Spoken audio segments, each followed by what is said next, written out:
top with a new manager, some tough injuries, and major changes to the roster as some core players have been shipped out, making 2011 an odd and disappointing season so far for the A's. But as a new month emerges, why not bring a familiar but new face into the fold in Rich Harden? Harden signed in the offseason, and after a spring training injury, the talented right-hander will make his season debut against the Arizona Diamondbacks tonight. It's a new month, a new starter, and a new chance to make a move, as there is still plenty of baseball to be played. The second half starts right now.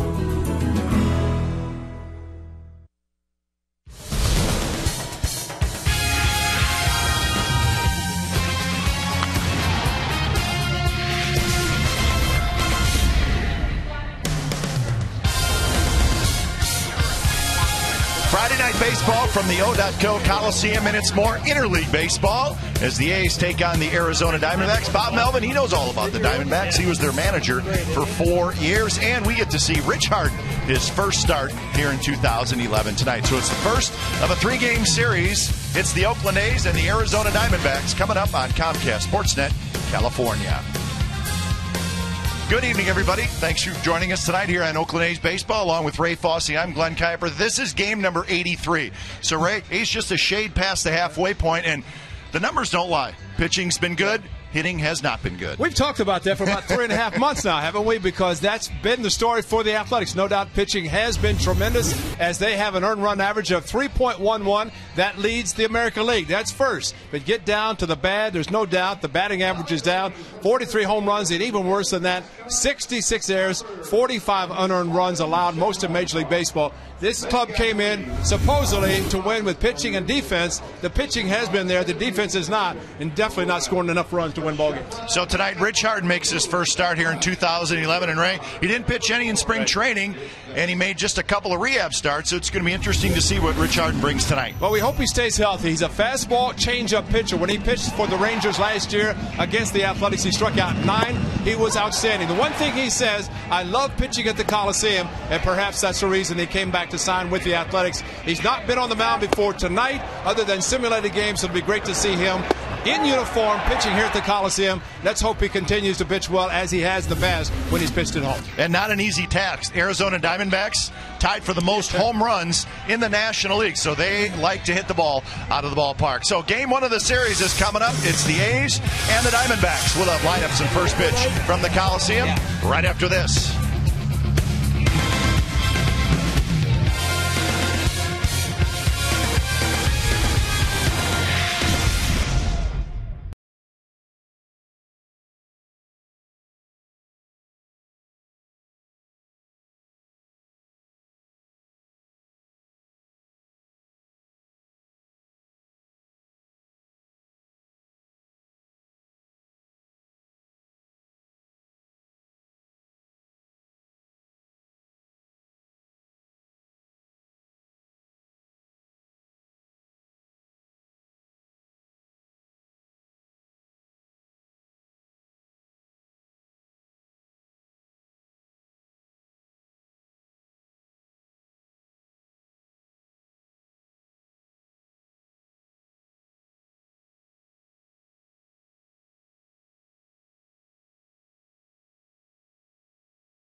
and by Toyota. Check out the great deals at your local Toyota dealer today.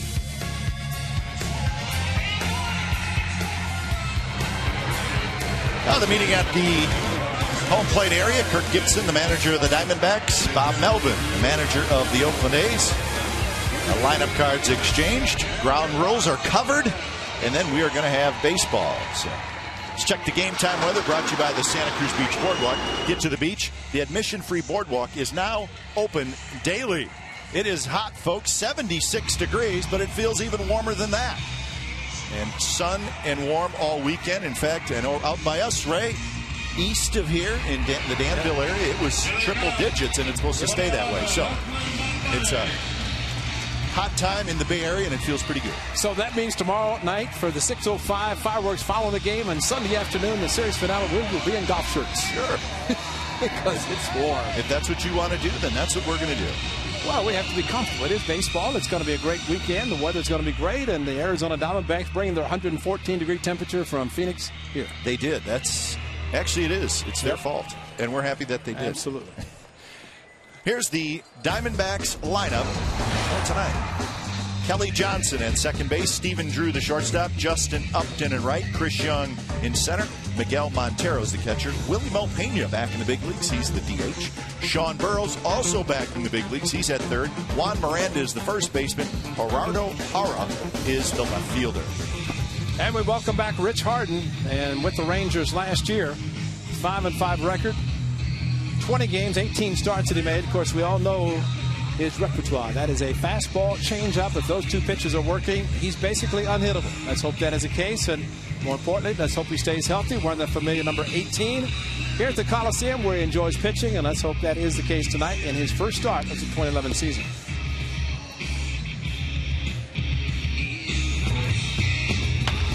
So here's the defense for the Athletics tonight. Sweeney at left, Crisp in center, DeJesus in right, Sizemore, Pennington, Weeks, and Carter on the infield, and Kurt Suzuki is behind the dish.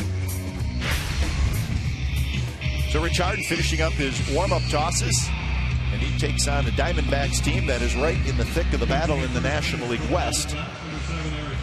And they are a very good offensive team. They hit a lot of home runs. They've hit 91 home runs this year. That is tied for the most in the National League, along with the Milwaukee Brewers. Now, the ballpark they play in is a very good hitter's park, but they do have some guys who can hit the ball at the ballpark. And that guy could right there. Number 23 on your back. They wore with the Detroit Tigers. Kirk Gibson, the manager. Gibby wearing his number 23. And, of course, Bob Melvin. We know he's wearing number 6 for the good captain, Sal Bando.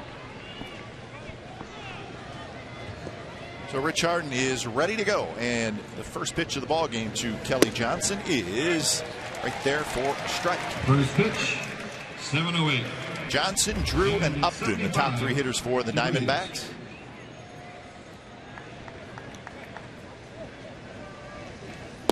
Johnson with 13 home runs and 34 runs batted in. He did not agree with that call, Mark Carlson says. Well, he didn't like it because the first one was high.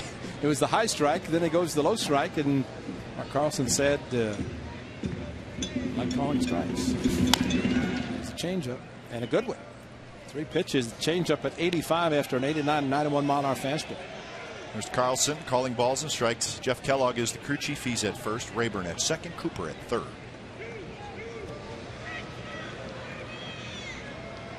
So 0-2 to Johnson. Rich Harden is making his first start as an Athletic since July 6th of 2008. A couple days later, he was traded to the Cubs. Swing and a miss, and there's the changeup, and it was a good one. And he strikes out the first batter he faces. Johnson fouled one of the changeups, the third pitch, but this one unhittable at about 86 miles per hour, and it just comes in and dive bombs right at the point. It looks like a split finger fastball, but it's his changeup, because when he tries to throw his splitter, somebody called it a spluckler. When he was attempting to throw it kind of between a knuckleball and a splitter. But the changeup is outstanding, and then when he is on and he has the pitches working, he is just really unhittable.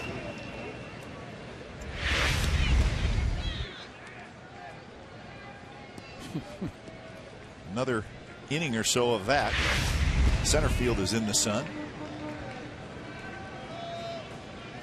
Stephen Drew is the hitter. A good shortstop for the Diamondbacks. 266 with 5 homers and 43 runs batted in.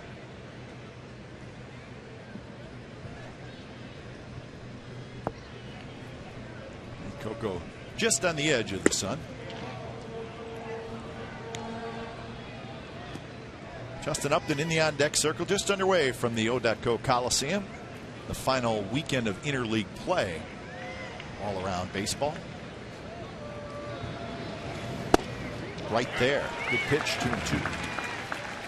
His first pitch of his season was at 89. Fastball called a strike. That one a 92. So he's in between that 89-92 fastball mark.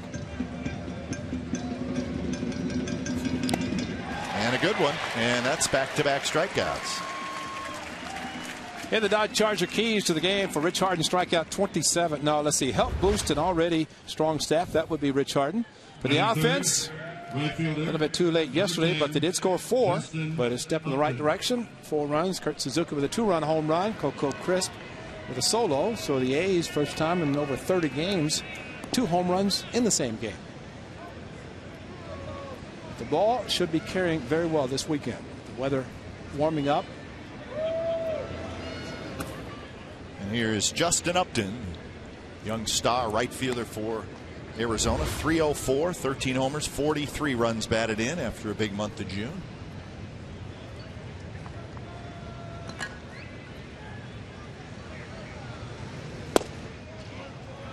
I think Carlson wanted to call that a strike, but didn't. 2-0.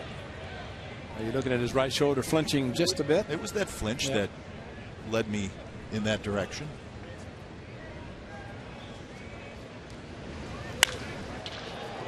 Right field hit pretty well. DeJesus is back. He's near the wall. He's at the wall, and he's got just enough room, and he makes the catch. Side retired. So Rich Harden, a good start. Couple of strikeouts, and we're headed to the bottom of the first.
That Valley Deck full tonight, thanks to Authentic Fan Friday. Let's check out the A's lineup for tonight. Weeks will lead it off. They'll be followed by Pennington, Crisp, Matsui, Carter, Sweeney, Suzuki, DeJesus, and Sizemore. Well, Josh Colementor will see a delivery that you don't see a lot of. Talk about right over the top. This is what you're going to see. Hello. Weeks swings at the first pitch, and Chris Young is right there. He's got it. Talk more about Colementor in a minute. Here's the defense behind him. Gerardo Parra is in left field. Chris Young in center. Justin Upton in right. That's very good outfield. Burrows, Drew, Johnson, Miranda, third to first. Miguel Montero is the catcher. So Josh Colmenter, 25 years old. Seen him pitch on TV a couple times, and I was thinking, who does he look like? How about this one? A little Kevin Apier. Yeah, it's a good one. Yeah. Straight over the top, a little herky-jerky. Got a very good changeup, which he likes to throw a lot. And it just kind of floats in there. Well, and this delivery is so unusual. I mean, it should take the hitters at least a few pitches to look at it. He's 6'2", 235, was a 15th round draft pick in 2007. Central Michigan University. He's 25 years old. And on 3 pitches, Pennington strikes out. If the name of your town that you grew up in is Homer, should be a hitter. That's right. Right over the top, brings it right behind the ear. The center fielder, number 4. Well, he is straight over the top, but I guess you could say he can throw a very good drop. The old curveball, 12-6, but changeup, fastball, the 2 main pitches. And he will throw a curveball minimally. So tonight we have 2 pitchers, different uniforms, same type. Colmenter bare hands and throws, and that's a very nice play. Coco Crisp trying to bunt for a hit. So Colmenter, a quick 3-up, 3-down inning in the bottom of the first.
Last year, Kirk Gibson was hired as the Arizona Diamondbacks manager, replacing A.J. Hinch. He would finish out the season with a 34-49 record.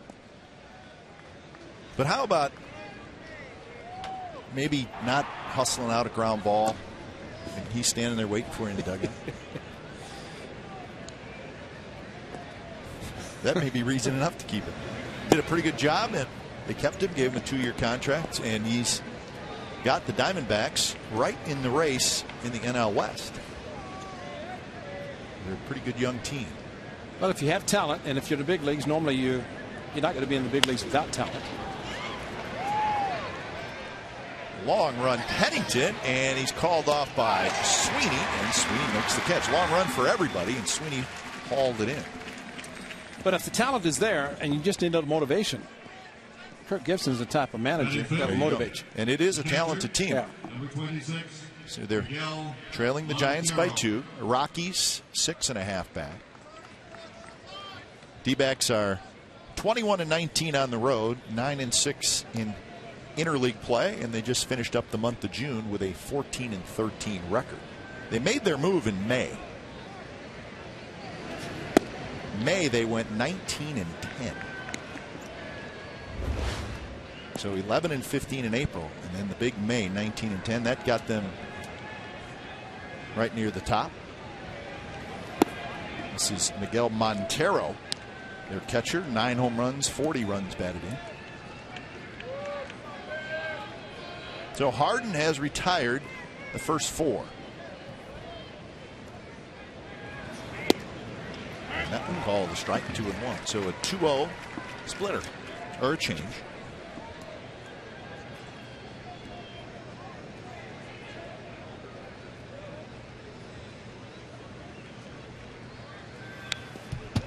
And he plants a fastball right in on the hand. So 93 miles an hour. I think the longer Rich is out there, the more comfortable, and when more comfort you have, the easier the ball comes out of your hand. The velocity is there. No doubt Ron Romanek, the pitching coach for the A's, talking about Rich Harden. See last season with the Rangers. The fastball's a changeup, primarily the 2 pitches. Full count now to Montero with Willie Pena in the on-deck circle. There's Ronnie. I think Ronnie would love to have seen Rich Harden come into spring training healthy, stay spring training, and you know, it's going to be a tough call because there are 5, 6 guys going for the 5th spot. And Brandon McCarthy, who has been rehabbing, I look forward to seeing him back soon. How about that fastball? Montero swings and misses. And that's strikeout number 3 for Harden. So pretty good velocity tonight, Ray. Well, the 93, that's the tops, and the fact that he threw it 3-2, and maybe just the thought in the back of the hitter's minds, will he throw a changeup? He did it 2-0. Will he throw it 3-2? He did not. Just challenged him, and that builds a lot of confidence in a pitcher who has been injured. Come back and throw a 3-2 fastball, basically 4-seamer, just a challenge.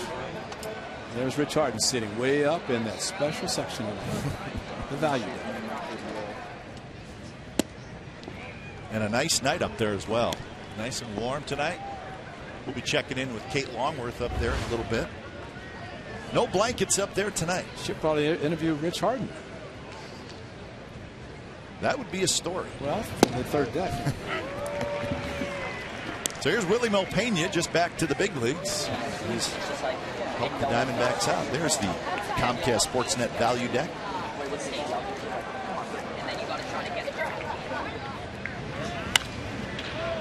Popped up. Chris Carter may have a play near the seats, and he cannot make it. Bounced right in the first row.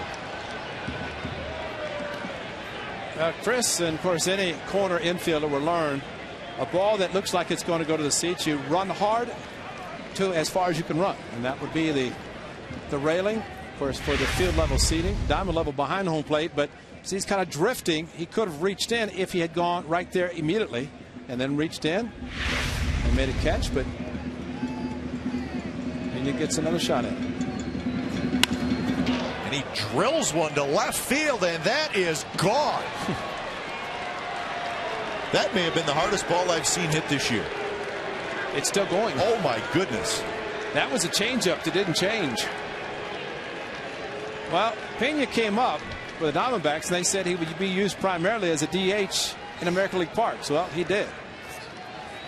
And that was a shot that did not take but about a quarter of a second to get out. Man. This is you could hang all of your clothes on this one. Number 21. And it just kept going. Wow. And I don't know that I've been a fan in front of that. That's true.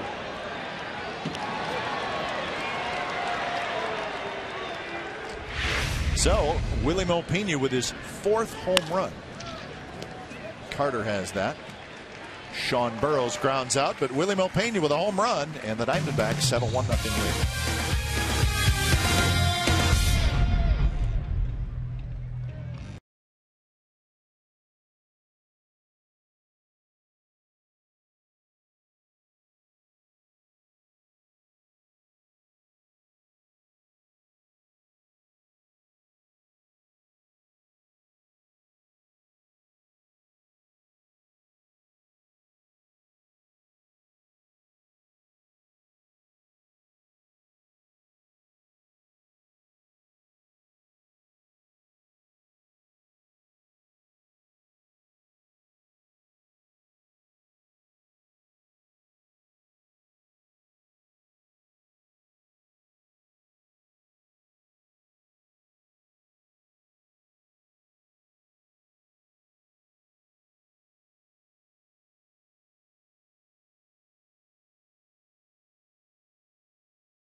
Times, where we see the Stars and Stripes A's visor presented by Cache Creek Casino Resort. For tickets, go to OaklandAthletics.com/tickets. Nice warm 4th of July. That will be Monday. Fireworks for the 4th of July. Of course, tomorrow night, 6:05 start against these Diamondbacks. So Matsui followed by Carter and then Sweeney against Cole Mentor. Quick 0-2. Cole Mentor has not thrown a ball yet. He's only thrown 7 pitches, but they've all been strikes. So he had a 5-pitch first inning.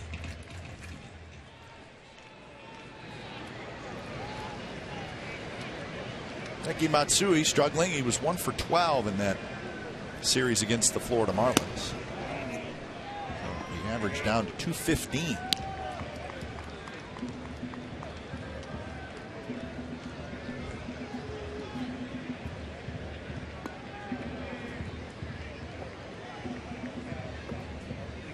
Six homers and 30 runs batted in for Matsui. Bounces that one to Kelly Johnson, the second baseman, and that's out number 1. But watch the game unfold before your eyes on CSNCalifornia.com. Check out our Inside Take photo gallery by A's insider Paul Gutierrez as he breaks down every game frame by frame. CSNCalifornia.com, your interactive home for A's baseball all season long.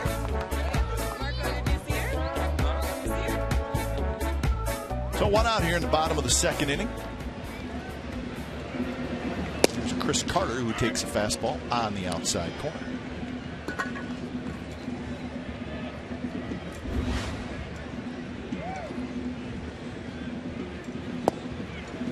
That's a tough pitch right there. It's the floater. 75-mile-an-hour changeup, and it's kind of a different type of changeup than Rich Harden's. It's more velocity difference than Rich goes down like the splitter. Of course, to Willie Bloomquist, didn't do anything but go out so fast. I don't know that anybody could even tell. Even you thought Willie It did, yes. So 2-2 the count.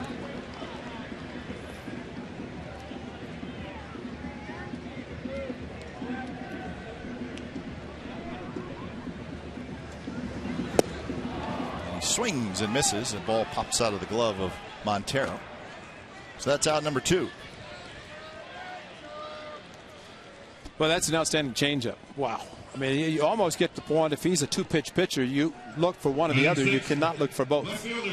Because you look for a fastball and you get a changeup, it's impossible to hit it.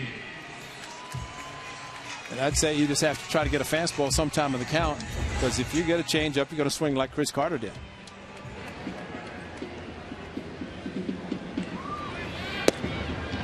So why is a guy like this who throws so over the top? I mean, most guys are 3/4 delivery. Why is it so difficult? Just different balls coming out of a different spot? Different to see it, exactly. So you're so used to the normal, just 3/4, high 3/4 delivery.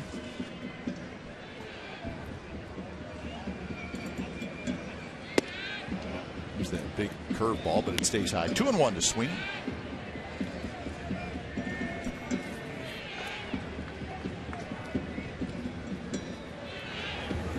Cole Mentor does not take a lot of time either. He gets it and lets it go.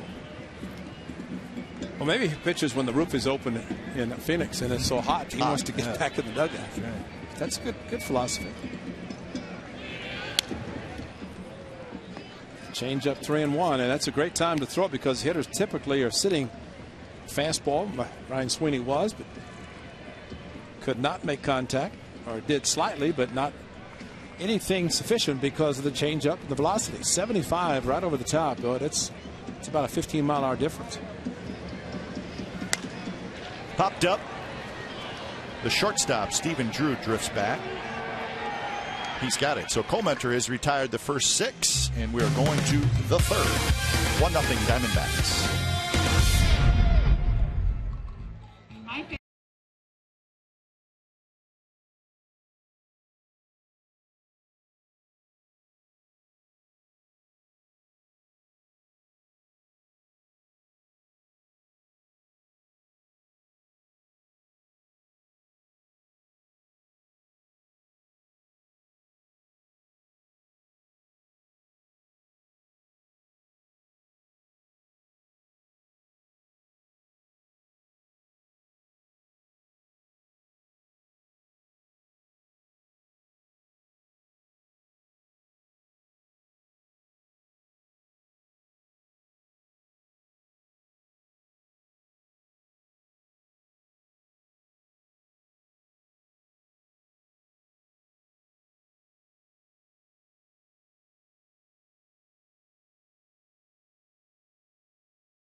brought to you by Cache Creek Casino Resort.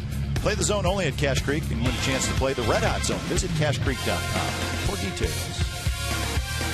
Beautiful night in the Bay Area, and the Diamondbacks with a 1-0 lead. Willie Bloomquist with a home run. So it'll be Juan Miranda, first baseman. He'll lead it off, followed by Gerardo Parra, and then Kelly Johnson, 3 left-handed hitters. This one skied to center, playable for Coco Crisp. And that is out, number 1. Here's our true story brought to you by McDonald's. July 26th of 2003, Rich Harden gets his first career win, and it happened in Anaheim against the Angels. It was his second career start. He struck out 3, gave up just 1 run in 7 innings. So that was back in 2003. Well, that was good. We got Tejada taking the throws at shortstop, and you can see Tim Salmon, Garrett Anderson. Yeah. It's a good team. Thinking of the last one that I saw swinging. But those are the good seasons, good years for the Angels as they continue. And Rich Harden was at the top of his game. Harden drafted by the A's in the 17th round in 2000.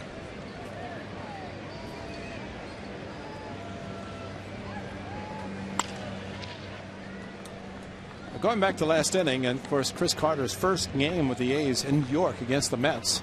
There was a pop-up that unfortunately he dropped. It was a rest, and then came up with a single the next pitch, base it up the middle. And tonight, much harder ball because it was in the seats actually, but just unfortunate that the next pitch was hit by Pena was a laser. Yep.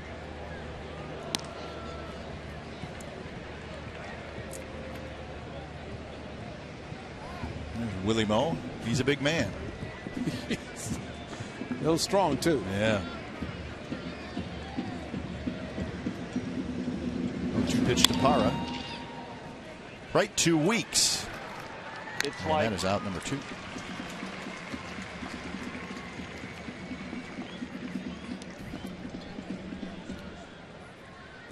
So the only hit that Harden has allowed so far is that home run. Kelly Johnson. And Kelly Johnson, who opened the game with a strikeout.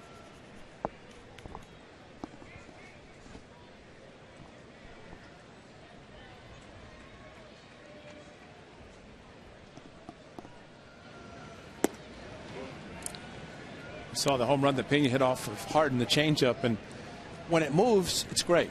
But at 85 and his fastball is 91, 93, the differential is not that great. Unlike Colmeter, the pitcher for the Diamondbacks, the differential is 12 to 15 miles per hour. So Rich is looking for the movement that goes down like a split on his changeup, where Colmeter more is change of velocity. Yeah. And there's your difference, and especially the way Pena hit the ball off Harden, because it's like a batting practice fastball at 85. Should be an easy inning for Rich Harden, and it is. A couple of ground outs and a flyout. We go to the bottom of the 3rd. 1-0 Arizona.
Sportsnet Central updates each night on NBC Bay Area News at both 6 and 11.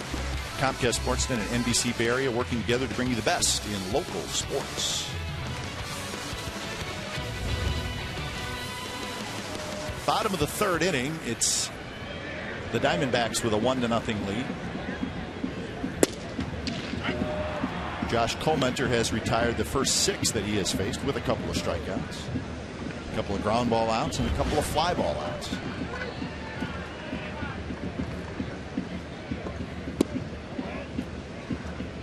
So Suzuki, DeJesus, and Sizemore.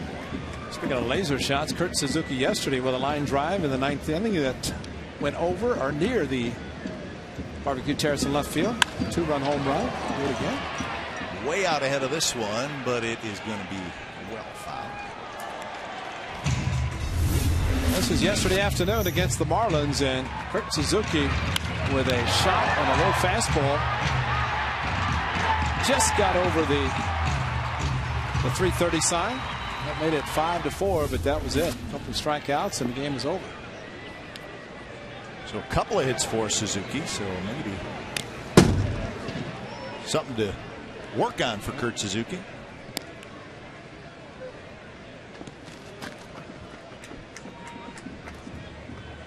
Six home run. That was the 6th last night.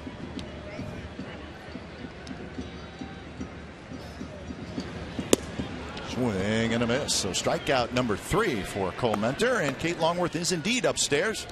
Let's check out Kate. How you doing, Kate? Oh, it's a beautiful night up here, and I'm joined by Brian and Dave. And Brian, is this your natural hair color, or did you get ready for tonight's game? Because you're looking pretty authentic here. Well, I got ready for tonight's game because it's Authentic Fan Friday. Yes, it is. And Dave, how great is it for you as a dad with a deal like this that you and your son can come out on a great night like this and enjoy a ball game? Oh, it's fantastic. I grew up coming to games here. To be able to come out for $12, we get great seats, free T-shirts. We couldn't be happier. I didn't even pay these guys. This is great advertisement. But I know one thing that's hard for A's fans tonight is Kirk Gibson's in the house with the Diamondbacks. And what were you telling me about Kirk Gibson? Well, in 1988, the A's might have won, and then I read this in the book, and then freeze this moment. That's when the horror struck. The horror indeed struck, but hopefully tonight the A's get the better of Gibson. And I'll tell you what, it's not going to get any more authentic than this. And Ray, it's not going to get any hotter than this. It's pretty nice up here in the value deck. We just have to pick a bad night. Yeah, it was cold our night. Not anymore. So that youngster, he read about the 88 World Series, which quite frankly, if you're an A's fan, maybe it's better to read about it than have witnessed it. Authentic Fan Friday.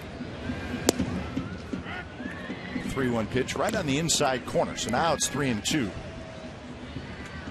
Well, that was 88. Of course, Gibson playing for the Dodgers. Game 1. A surprise, the horror. There's no doubt of the home run they hit off of Dennis Eckersley, but also a couple other guys named Hatcher happened to come through town. Mickey and Billy. Here it was. This was a pitch that Kirk Gibson hobbled out the home plate and got a slider, the backdoor slider, and he had a home run, walk-off. And I was in the A's clubhouse ready to do a post-game interview, and I didn't do an interview that night because Gibson did that. He runs a little better today and tonight than he did then. I think that might have been the only game he played. The only. I think it was his only at bat. Yeah. He was in the clubhouse, kept saying, "I'm going to hit, I'm going to hit," and he did. 0-1 to Scott Sizemore.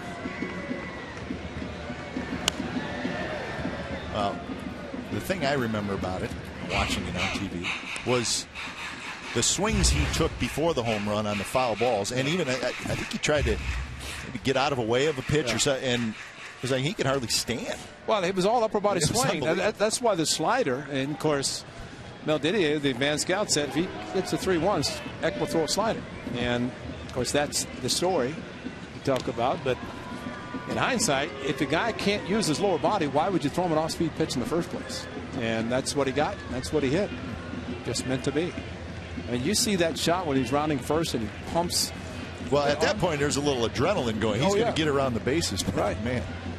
But you see kids and when they're doing highlights and, they see little kids rounding bases, pumping their arms.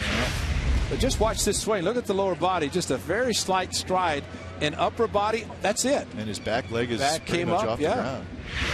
But he's no doubt very strong, as he still is. In that case, he was very strong. Do you know what Dennis Eckersley says? I wouldn't Hall of Fame. He's not. So they could say a lot. And Mr. Colementor was running off the mound after striking out Sizemore and just realized nobody else was leaving except him. He liked the fastball so much to Scott Sizemore that he decided he's just going to head to the dugout for 2 outs in the inning, and that's it. Now he's taking his time and regrouping, but this is great. Watch it. Strike 3, and that's great. There you go. Look, nobody's moving. Oh, I think I'll go back. So if they have a kangaroo court or any sort of fine system, he gone. He gone.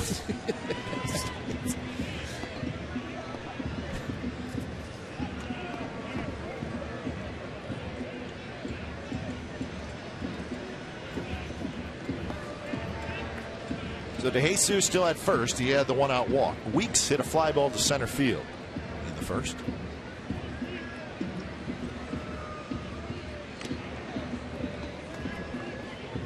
Well, that was, that was game 1. I mean, it was not the end of the series, but do you think that obviously the home run gave the Dodgers the game 1 win?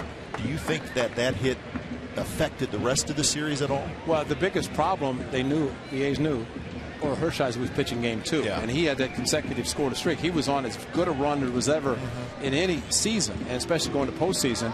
And they knew he was pitching game 2, and it was almost have to win game 1, split the series, because more likely Hershiser is going to win. So by him pitching game 2 after that dramatic home run, A's were down 2-0.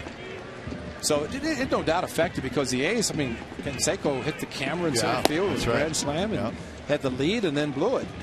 But so that made game 1. I mean, game 1's always important, but the fact that Hershiser was pitching game 2, maybe even a little bit more important. No doubt. And that's, the old saying, you start on the road 2-game series, you want to split, because then you go home, you have 3.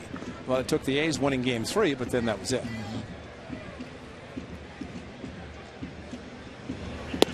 So the old saying of momentum in baseball is the next day's starting pitcher. That sort of fits in that situation. But obviously there was a lot of excitement.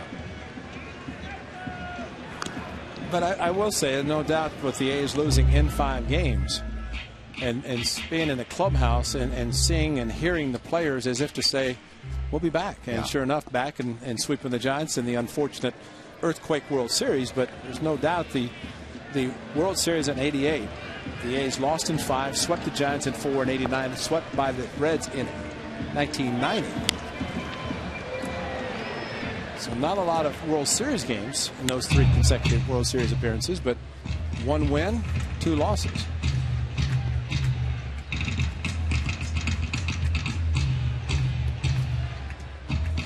That was the 4 World Championships in Oakland, 72, 3 and 4, and 1989. 74 was the last actual celebration, the true celebration of the World Championship.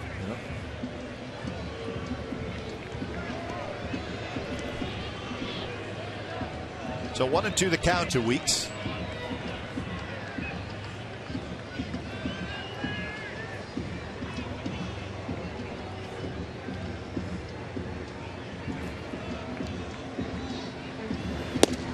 Just off the plate. Close. See the miles per hour, 87. Colementor not necessarily throwing real hard, but that's why he can drop his changeup down to 75, and curveball could even be slower than that.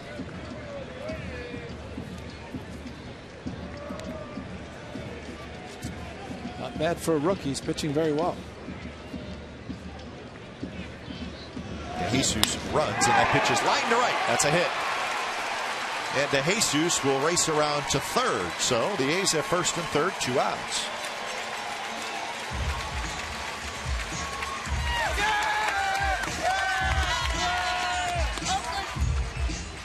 Jamal Wicks 2-2 fastball, and I don't know if he would just waited, just happen to react on the heater down the middle. But with DeJesus on the move with 2 outs, 2 strikes, and he was going to make it to third easily. Looking back, see the location of the ball. He was hoping to be down in the corner and try to score from first.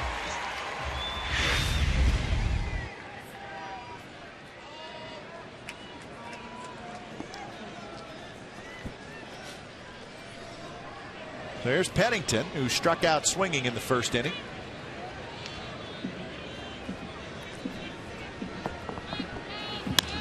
Pennington strokes one to left center, but Young is there. He's got it side, retired A strand a pair. So we're headed to the 4th inning from the Coliseum. 1-0 Arizona.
A question. Joe from Berkeley says, hey, when is Brandon McCarthy coming off the disabled list? So he got his rain out on Tuesday in his rehab appearance. He pitched Wednesday. So if he's ready to rehab or pitch again, it probably would be Monday. I believe that is official now. So that's Thursday, Friday, Saturday, Sunday, 5th day Monday. Well, that will be against the Seattle Mariners on Monday. Is that what we're looking at? That's right. Is that what you were told? McCarthy is set to pitch on Monday. I think it sounds like starting tonight with Rich Harden is this one time through the A's are going to use a 6-man rotation, which would get them through Wednesday and then maybe kind of reset for the 4-game series against the Rangers. So Outman tomorrow, Gio on Sunday, McCarthy Monday, Cahill Tuesday, Moscoso Wednesday. That is what we've been told. And the A's do have an extra reliever. Exactly. And his name is? De Los Santos. De Los Santos. Faustino De Los Santos has been called up. They call him DLS. Evidently, he had a little tough time with the trains today.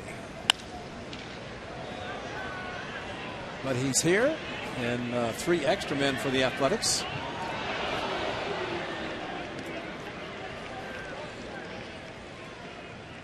So Rich Harden off the DL, obviously. De Los Santos called up, and Magnuson sent back down.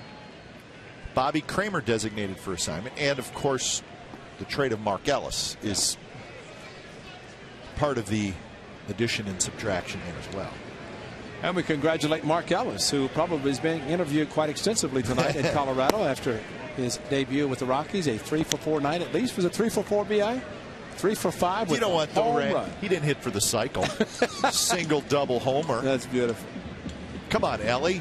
Well, that's great. We're cheering for Ellie big time. Sellout crowd for the Diamondbacks, or the Rockies. And I was talking to him yesterday. He said, I said, when are you reporting? He said, well, they called me and said we have 3 sellouts against Kansas City, of all teams, his former team, before he was traded to the A's from the Royals. So it's the Royals tonight, and the Rockies won 9-0. Sellout crowd tonight, tomorrow, and Sunday in the last 3 games of interleague play. Swinging strikeout, that's number 4, and Drew has struck out twice. On a very hard changeup, and it just bottomed out. And Drew followed Johnson striking out in the first inning. And Johnson told Drew it's tough to see. Well, it's still a little bit hard to see. You know, talking to people, and they say, you know, how could the A's trade Ellis? And, you know, that's terrible.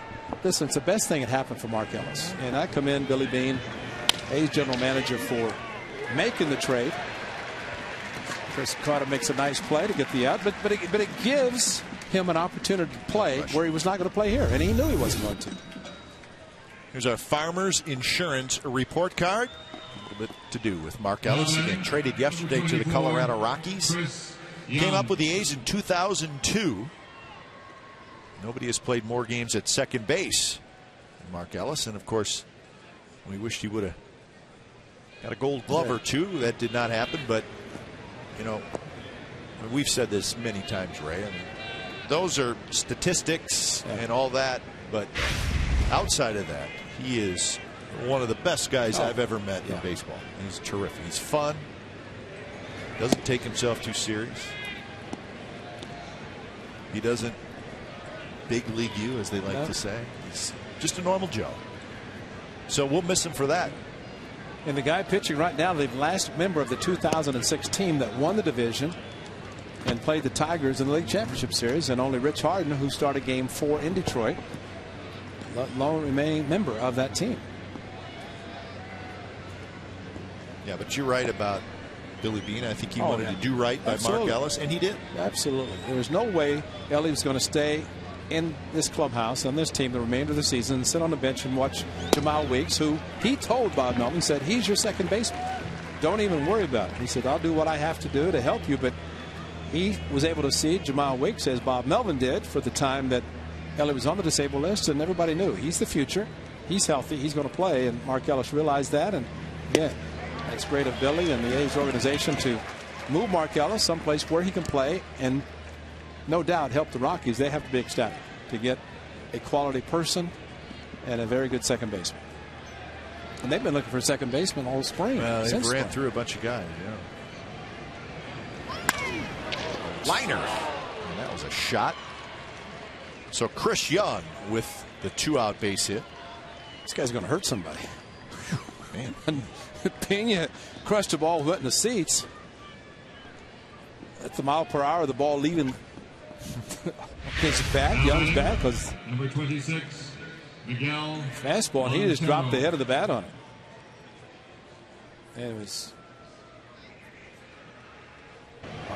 it's Upton who went opposite field in Arizona, beat the Giants in extra innings, and he almost did it tonight in his first at bat.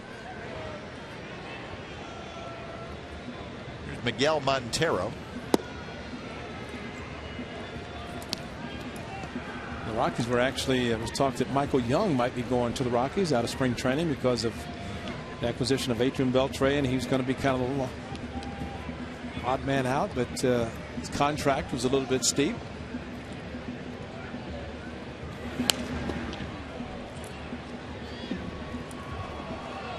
The Rockies with their win. Now the Giants won 4-3 in Detroit, so the Rockies remain 6.5 back. So these Diamondbacks, with those 2 finals, are now 2.5 back in the NL West.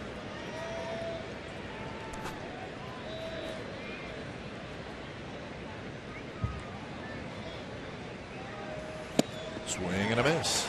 In the early 2000s, the A's second half is phenomenal.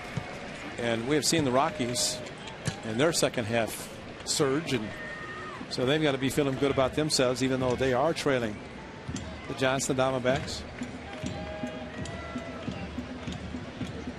It's Oakland A's reunion in Colorado.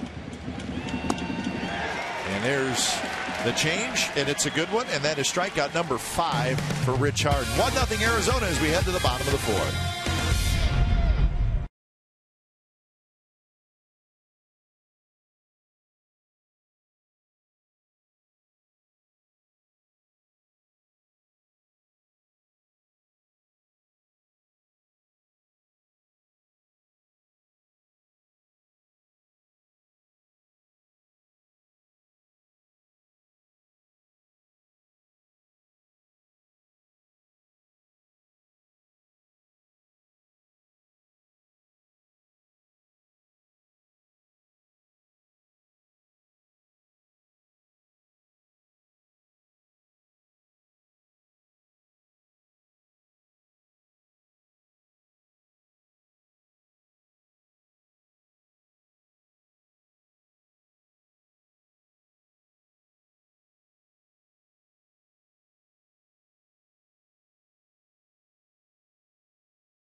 Three among right-handed pitchers in history with the lowest ERA at the O.co Coliseum.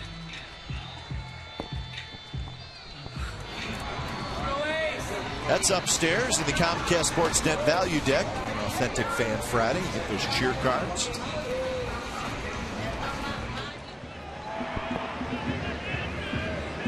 Coco Crisp lead it off. Drops it in their first drive. How would you describe it? I don't want to say flat. Well, it really kind of, it does, and it almost acts like a screwball. And it comes out of his hand, and he kind of throws it behind his left ear as a right-handed pitcher. And that's how far he takes his right hand, right arm back.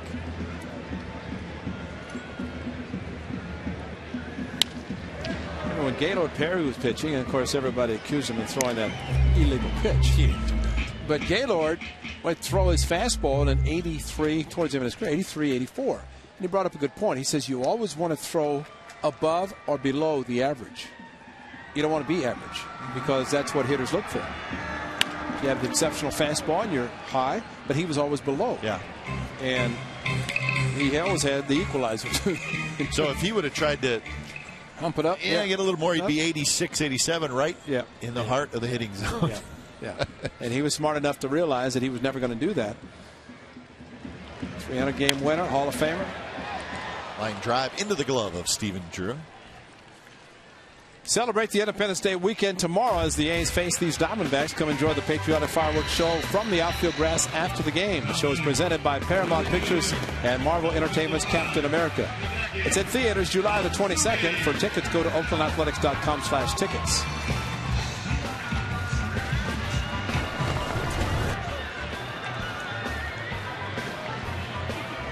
Photo booth upstairs.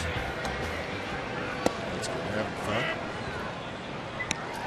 There's a 66, 68 mile an hour curveball thrown by Cole Mitchell. Zach Greinke, Greinke of course throws his fastball in mid-90s. Great curveball. Fortunately, he's out of the league with the Brewers now, along with Cliff Lee, who's with the Phillies, out of the American League. 2 now to Matsui, who bounced out to the second baseman Johnson in the second inning.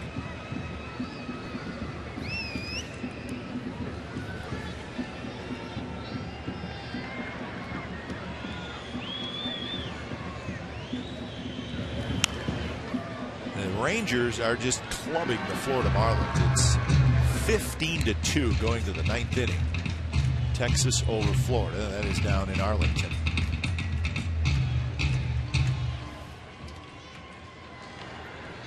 I think they were New York Yankees the way they played against the A's a couple of games.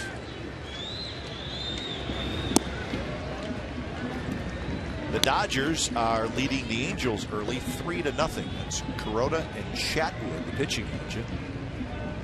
Angels have won 6 out of 7, but they're trailing early. The freeway series being played in Anaheim. The Mariners leading the Padres 1-0 in the 3rd.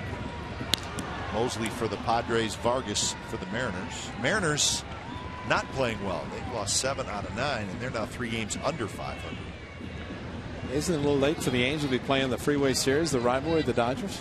The last 3 games of interleague play usually happens the first 3 at home, 3 on the road. Yeah, I don't think they played in that first interleague weekend, which was in May. When the A's and the Giants played in San Francisco. That was kind of like a weekend. They played the Braves. Interleague. I think they played the Braves. Yeah, and then instead of the Dodgers, they played 2 weekends in a row here. Late June, early August. And Matsui lays off, and he's got a leadoff walk, make that a 1-out walk. Second walk by Cole Mentor. A's have just 1 hit off the young right-hander. Now batting, first baseman, number 22. Now Chris Carter is capable of hitting line drive home runs just like Willie Bloomquist did. Carter hit yesterday, so he didn't have to wait 33 at bats before he got his first hit, as he did last year when he came up.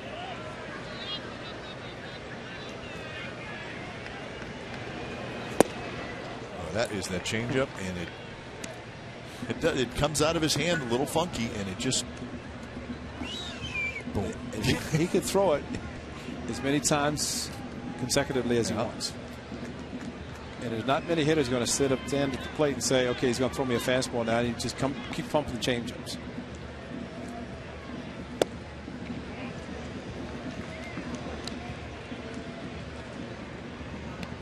And Cole Mentor has been struggling. Last 3 starts, giving up 14 earned runs in 18 innings.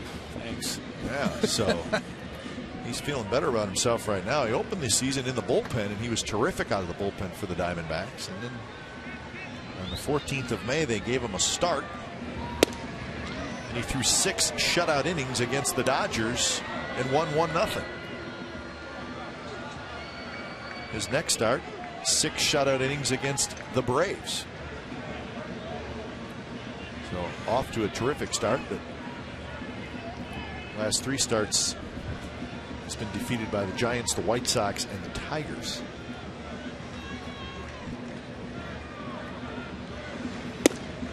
Carter checks his swing, and he did not go, says Jeff Kellogg. Carter's trying to wait. Maybe thinking change up, but look how strong he is to start his swing and hold up. And it's kind of a front foot hitter. Takes his weight forward, lower body, but keeps the bat back. And we saw last year when he came up, he could power some home runs, line drives, just a very quick bat.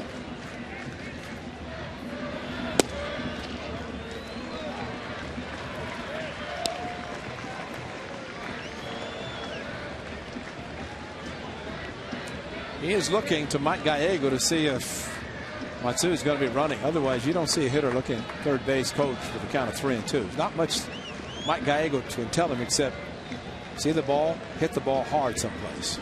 But he wants to know he doesn't want to be surprised if Matsui runs. Strike 3. Right there, fastball 88 miles an hour, and that is strikeout number 5. I think he was looking for the changeup, but well, you just have to be ready to hit. Of course, his first at bat threw him the changeup, and he did it on 2-2. It fooled him. That just could not pull the trigger. That was a perfectly thrown pitch.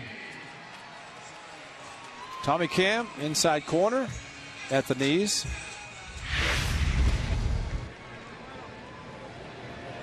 So 2 outs for Ryan Sweeney.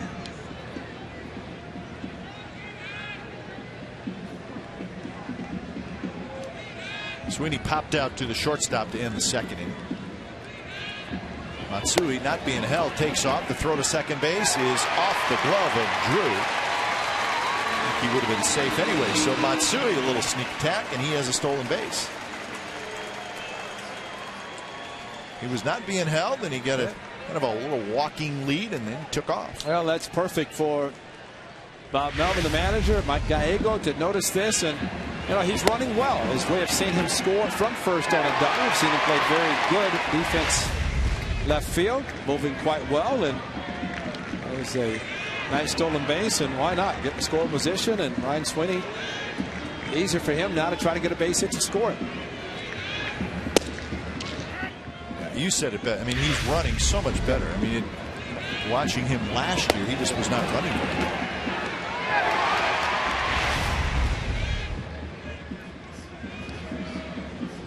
So the count 1-1. He's looking for a 2-out hit. September 12, 2007 was Matsui's last stolen base. So he's a Gold Glove outfielder now, left field. He's a Ricky Henderson type stolen base threat. He's got Zilla, 499 career home runs. He's got it all, man. He's a good all-around player. Roger Callen's going to be busy again tonight. Denke, your first stolen base since 2007. Tell us about it. Let's see if he hits his 500th career home run tonight. What a story that will be. Then Roger will be busy. He's going to be busy anyways.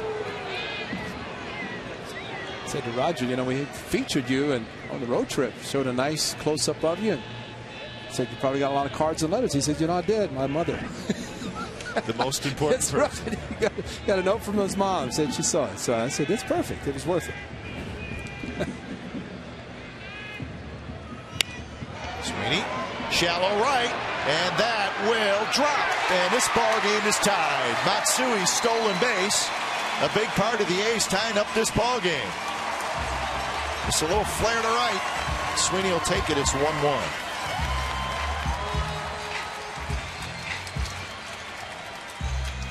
Well, that's so important, and such a great job of 2 outs, stealing a base for a guy unlikely to steal a base. And then Ryan Sweeney, not really a prototypical power hitter, looking more for the base hit.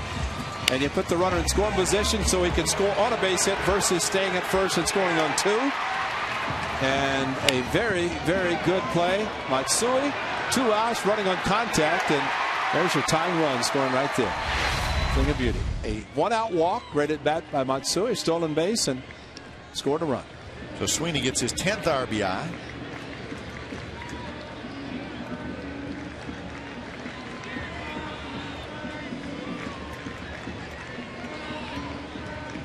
They walked by, didn't even need Roger to tell the skip, let me know when you want me to run again. Sure.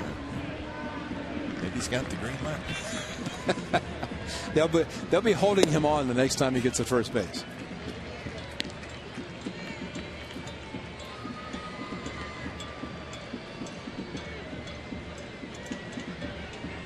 Kurt with a strikeout swinging in the 3rd after his 2-hit game yesterday, including the home run.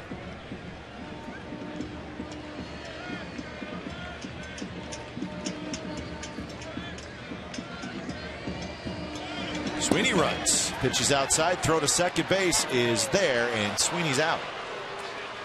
So Montero throws out Sweeney to end the inning, but the A's get a run. We're through 4. It's 1-1.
at the O.co Coliseum. Catfish Hunter, Dennis Eckersley, and Rich Harden. So, Ray, you said it. He likes to pitch here. Yeah. Let's hope he continues. Rotating the right arm. He's pitched well. 4 innings, 1 run, 2 hits. Catfish Hunter. You pitch like Catfish, you got one place to end up 5 years after you retire. It's called Cooperstown. Harden with 5 strikeouts. He has not walked anybody. And that was pitch number 52. Average about 12 an inning. 8 pitch, 3rd inning. Sounds like the A's were going to watch him get up to right around 90. And that may be the limit. He threw 42 in his first rehab start, 72 in his second rehab start. Willie Bloomquist hits one high, medium deep right field. Well, he just hit the same pitch to right field, 2-0, that he hit a home run on 1 and 2 in the second inning. This changeup, 85, did nothing except leave the yard in about a second and a half. Somebody got it on the rebound. I hope they didn't get their body in front of it.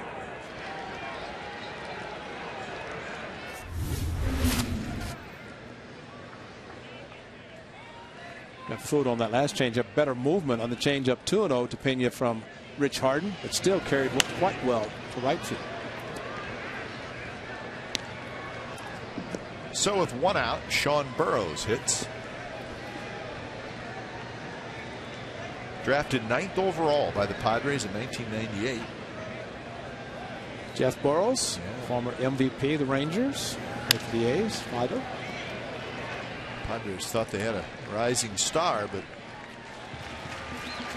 not so. So he's now with the Diamondbacks. On Friday, July the 15th, the A's host their 6th annual Dog Day at the Park, presented by Aviderm Natural.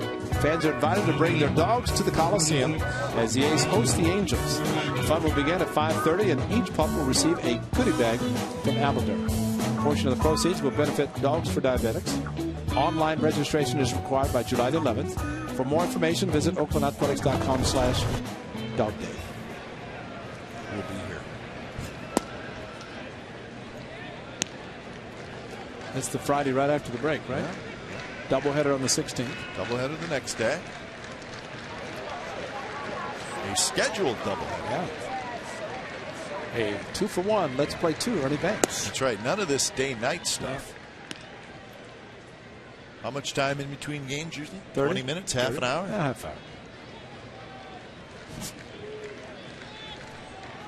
You say 20, I say 30. Delaire says 35. Because he must know because it's TV. Smarter than we are. They announced it yesterday. Thank you, Delaire. 35. Miranda, big swing. He fouls it back. 2-1 the count to Juan Miranda. I think the first game is a network game. It is. And the second game we will be televising right here on Comcast Sportsnet California. In high definition. As all games are in HD. Right on the outside corner to even the count at 2-2.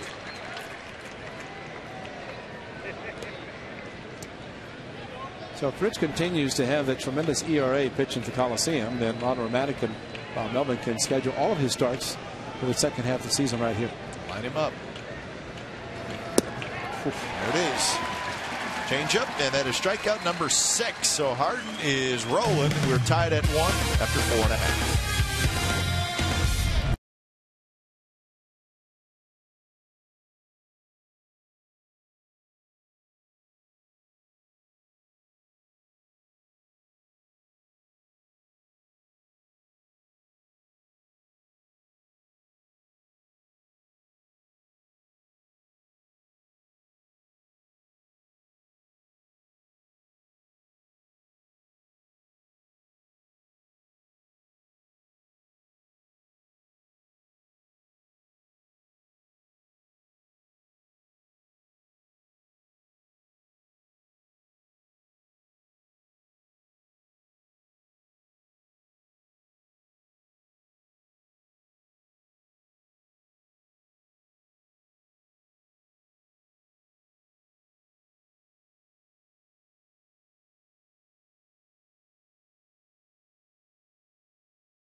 Camp Railroads for a holdup that's worth the wait. It's the Great Train Robbery at Roaring Camp Railroads this 4th of July weekend. RoaringCamp.com. A's 1, Diamondbacks 1. It is the bottom of the 5th inning. Suzuki to Jesus and Sizemore. Bottom 3 for the A's against Josh Colmenter. Suzuki was up when Sweeney got thrown out stealing. Well, you see why Montero's a little bit upset when Matsui stole. As a catcher, you don't like to see a stolen base from somebody who is not expected to steal a base, and especially not being held on. It turned out to be a huge play. And then when Sweeney was being held on, Montero made a perfect throw to second. So he's a little ticked off. Well, yeah. I mean, it does. You say, what's going on here? You know, you're not holding him on, and you're making me look bad because it goes against my percentage as a catcher. And base caught stealing. But Montero can throw.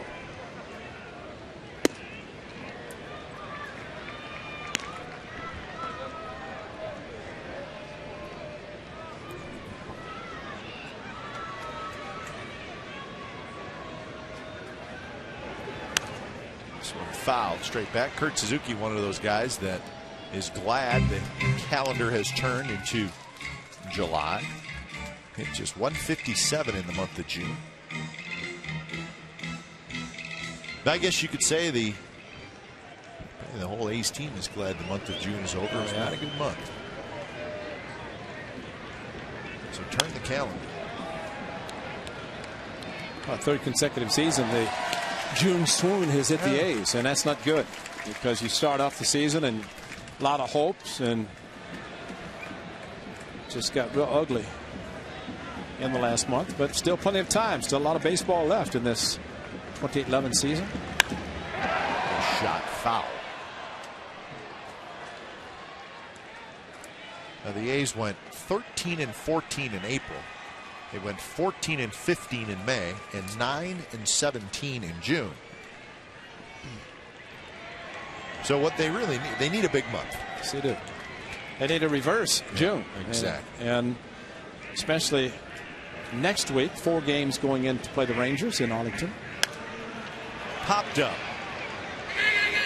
as the third baseman Burrows comes down the line into foul territory. He's got it. 1 out. The Diamondbacks, on the other hand, as we said, 14-13.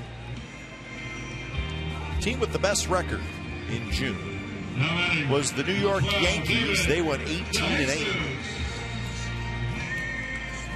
Braves and the Twins both went 17-9. Red Sox had a good month. They went 16-9. The Florida Marlins, the worst, 5-23.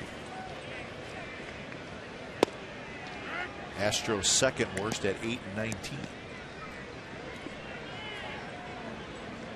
Teams in the division: the Angels went 13-12. Texas went 14-13. Seattle went 11-16. So the Mariners had a tough month. Seattle game and a half out, and they're winning right now 4-0 over the Padres in the 5th. Well, for them to have the month they had and still be where they are in the division, that says a lot about Eric Wedge, the way he's handling his club. There's your best records and the worst records. That's June records in Major League Baseball.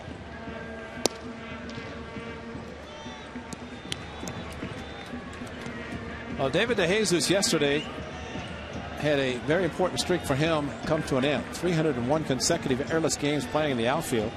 Throw back into the infield and got past Jamal Weeks. And as the one throwing the ball, 2 hits yesterday and a big one tonight. He's got a walk and a single, so he's starting to pick it up, which is good to see. Playing consecutive games and starting to show for David. But I was talking to him today and I said, man, that's too bad you got the air. And he said, what? He didn't know it. Good fastball inside corner, and he pulls it nicely as he chokes up the bat, and it's a 1-out single. But he said he got a text from a friend who said something about the box score is horrible. He didn't know what he's talking about. And I said, David, I hope they changed it.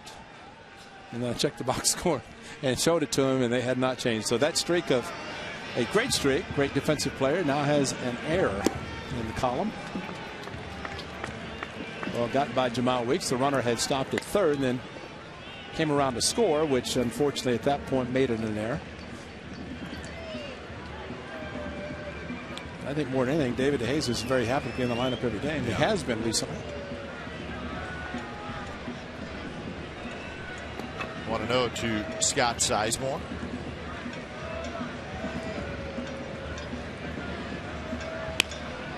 A little flare, and that's going to drop for a hit. Back-to-back singles, and the A's have 2 on with 1 out here in the bottom of the 5th.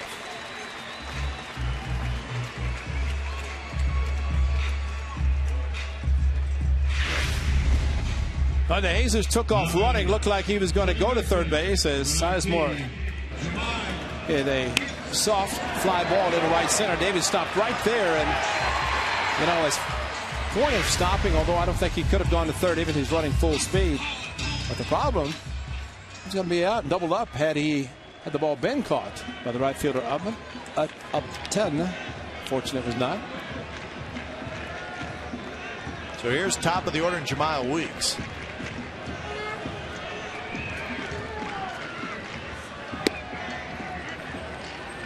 Outside corner strike. Weeks a little surprised that was called a strike. Cap, you might have been more surprised to see the transaction yesterday.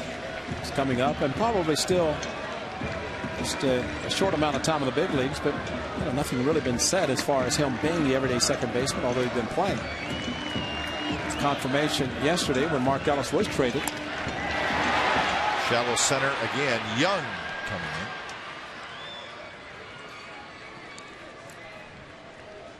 And I think for Jemile Weeks, he right now can figure every day he's going to be in the lineup. It should help him. Both sides swinging the bat as well as playing defense, which he has played well, and could be the leadoff hitter that the A's have been looking for several years. Put him in the leadoff spot, switch hitter. Just let him try to be the guy to set the table. Well, the A's called Weeks up on June 7th, and he has started every game since then. 22 games.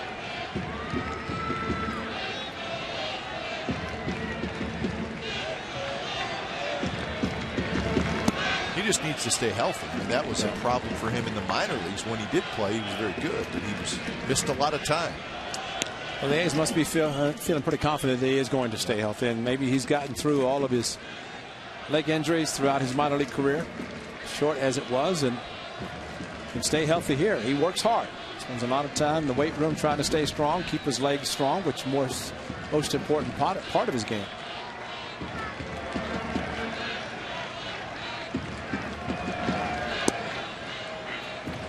Change up for a strike, and the count is 1-1 to Pennington, who struck out in the first, hit a fly ball to center in the third.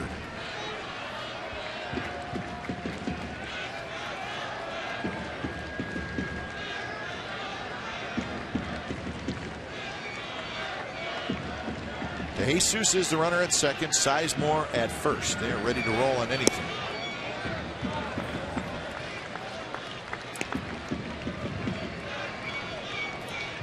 Cliff trying to break out of his slump. 2 hits in his last 32 at bats. Good time to do it. Outfield shallow, and they all throw well. Yeah. Well, the good news, though, that Jesus will be able to break on contact, and with his speed, she'll be able to score with any hit into the outfield. Changeup stays high, so now it's 3-1. Hara, Young, and Upton. Very good outfield.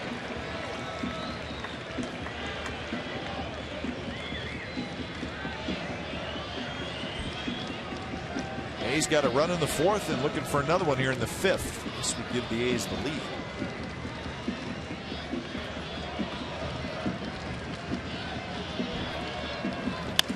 There's a shot, base hit right field. Here comes Upton. Here comes the throw to the plate, and it's cut off.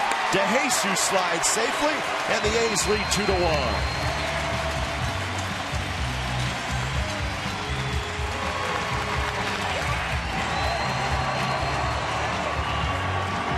Well, the A's are back at it. Those 2-out big hits to drive in a run. Cliff Pennington, what a perfect time to break out of maybe a little bit of a slump, and fastball timed it perfectly, and Colementer did not go off speed on 3-1, which Pennington give him a lot of credit, and especially Mike Gallego sending the runner with 2 outs and the ball thrown straight into the ground. I always like to see the skipper cheering hard on the bench like that on the big hit.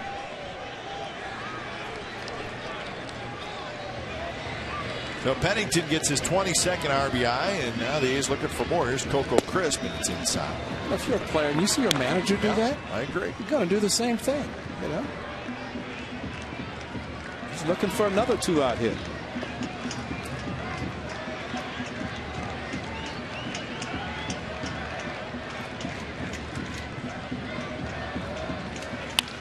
There's a shot, base hit right field. Here comes Sizemore. He's going to score without a throw, and it's 3-1. Coco gets RBI number 27.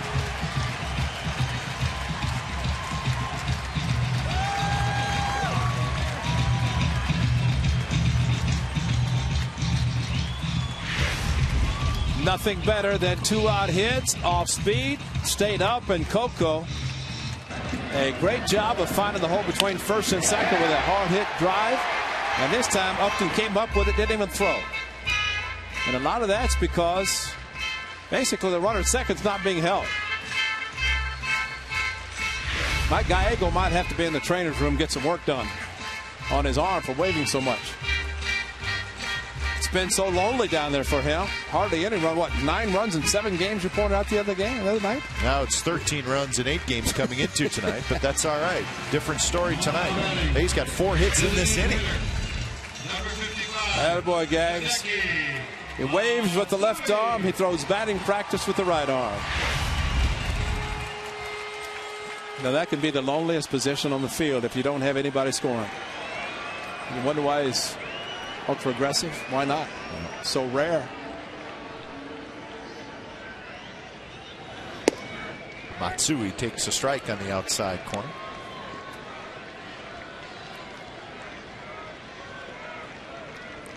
Saw Charles Nagy go out to visit with Colementer. Charles Nagy, great pitcher with the Cleveland Indians. Good to see him as pitching coach of the Diamondbacks. A position that I thought Kurt Young was going to be taking whenever he no longer was not with the Athletics in the opening at the time for the Diamondbacks. Kurt, of course, lives in Scottsdale. Would have been perfect for him. But he's in Boston with Terry Francona and doing a very good job. What's a star-studded staff for the Diamondbacks? Yes, it is. See Alan Trammell, that's to the right. Charles Nagy just over the left shoulder of Colementer. Matt Williams sitting by the manager. Matsui, a shot, right field line, fair ball. Pennington scores. Here comes Coco Crisp. Throw to the plate is not in time. Matsui, a 2-run double.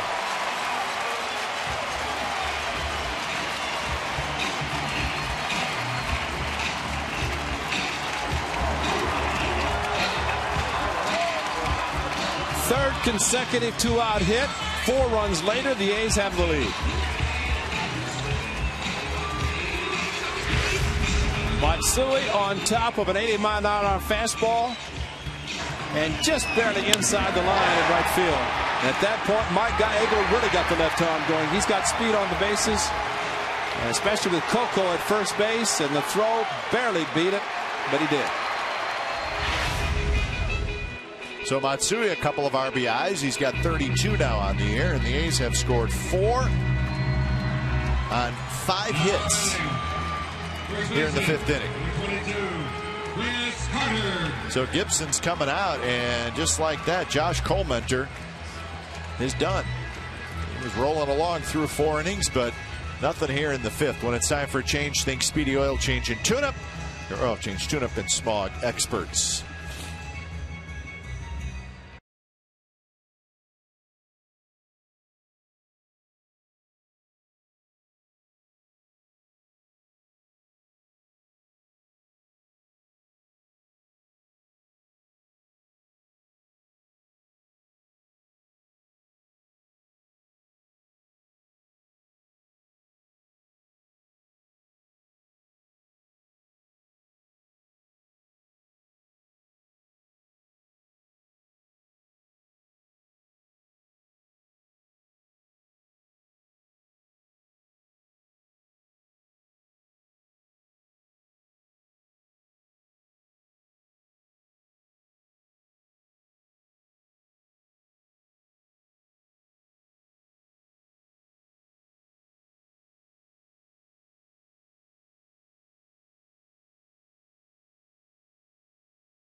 Sportsnet California is brought to you by Xfinity, home of the most live sports, and by Chevrolet.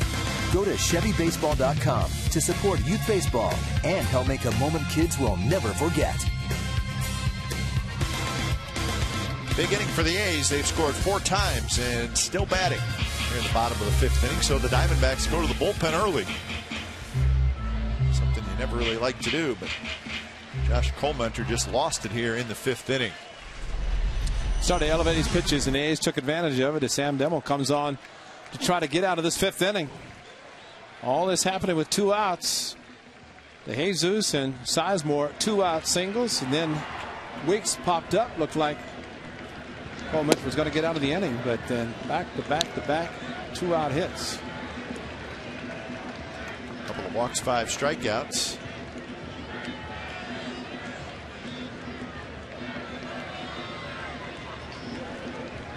Carter has struck out looking and struck out swinging. 0 for 2. Fastball from Demmel. Matsui in line. He's kind of watching it and helping it. It helped. He knew it was going to be a double.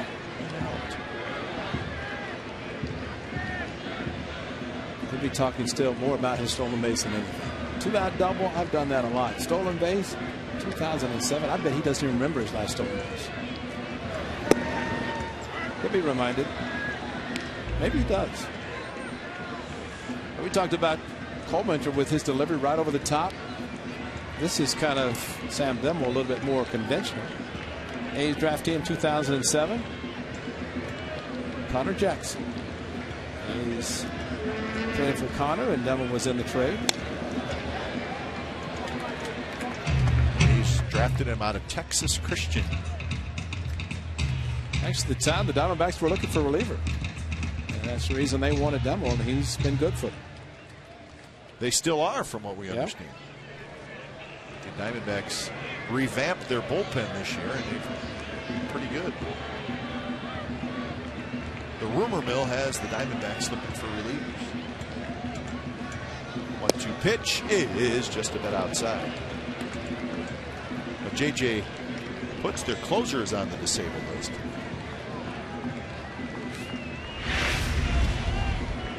Not by much, just off the plate. Carlson thought Tommy Cam showed it just right.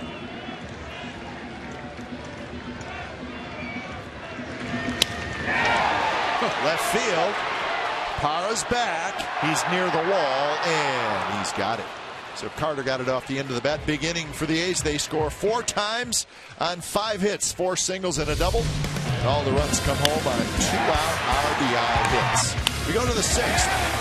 5-1 A's.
Of premium games and deal events with the arena, you'll pay nothing to park, courtesy of Chevy.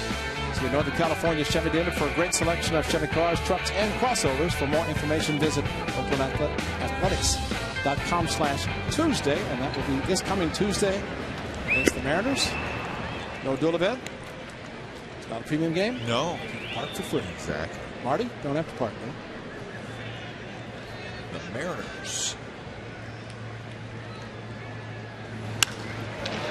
Hit well to center. Crisp is racing back. He's near the wall. He leaps and he caught it.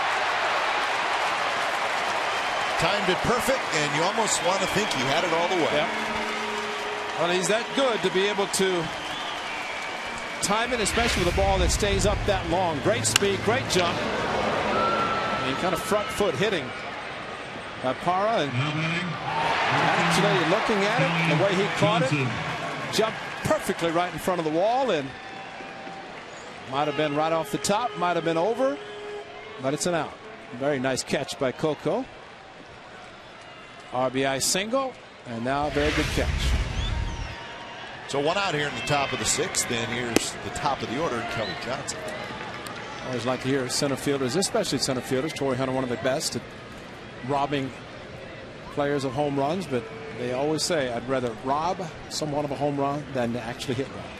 It's more gratifying, deflating for the hitter. Drive to left center, and that will get down and kicks off Sweeney's glove, and it's going to be a double for Kelly Johnson. So Johnson gets the third hit off Rich Hart. Ron Romanek's going to visit with him after this changeup. That was very good contact by Johnson, stayed inside the ball. Pitch count still good, only 65 for Rich, but a long bottom half of the fifth inning. A little bit extra time for Rich. And when they pitch these simulated games, they take the mound, they throw so many pitches, they sit down as if they're waiting while their team is hitting. Then they get back up, go out, warm up, and pitch again. So they're kind of simulating what they will do in a game as they go through the rehab assignment, or at least simulated before they take on a minor league team in a rehab assignment. It's pretty structured, pretty well structured, and it works out well for them. First pitch to Stephen Drew is low. That was pitch number 66 for Hart. Well, this becomes an important inning because you have Upton and Young after Drew, and this is a good lineup. Well, you're also looking at the most important part, and that's shutdown. Trying to get a big zero on the board. Get back to the dugout, especially after a team that does not score a lot of runs and did not, especially in June, come up with 4 with 2 outs in the bottom half of the inning.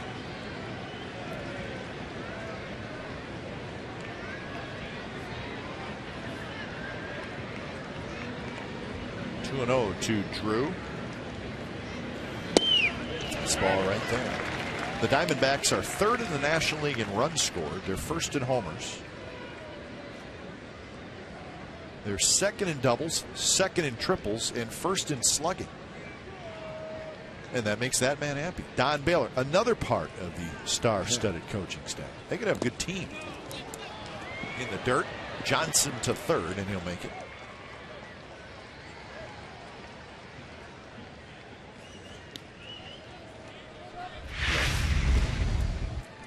Well, it puts a runner at third, less than 2 outs. A ball that just bounced too far in front of the plate, and Kurt Suzuki tried his best, could not keep it close enough. The infield playing back.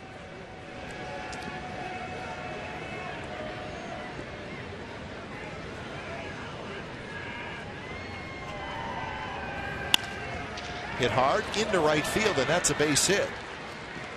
So it's 5-2 as Johnson trots home. So Stephen Drew gets his 44th RBI. That's the most on the team.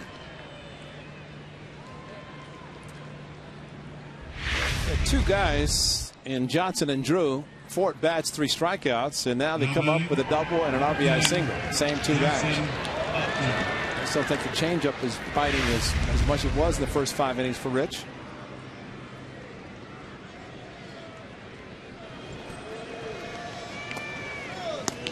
The pen gets up quickly, and they're getting loose quickly. Aslo and Ziegler.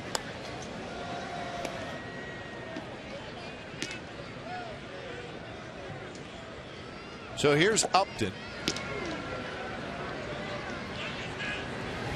Swing and a miss. So 4 hits now for the Diamondbacks. Dodgers still leading the Angels 4-0 in the 5th inning.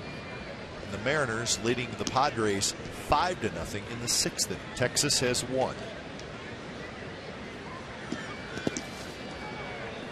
Texas beat the Marlins 15-5.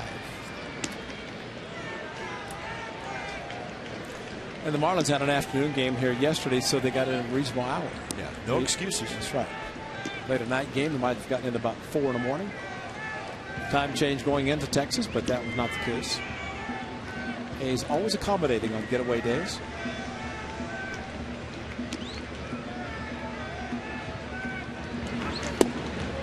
Two and one now to Justin Upton, who has 13 home runs, has a pretty good chance to be an all-star this year. He would be an all-star in his own ballpark.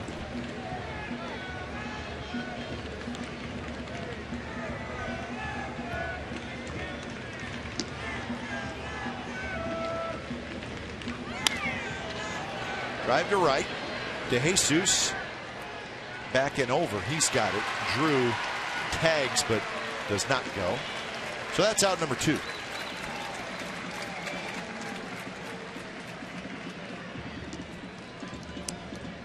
Strong, accurate throw by DeJesus as Drew thought about trying to tag to get in scoring position.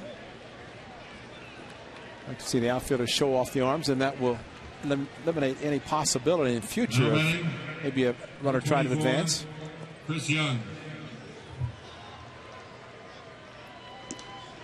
So the cleanup hitter Chris Young steps in.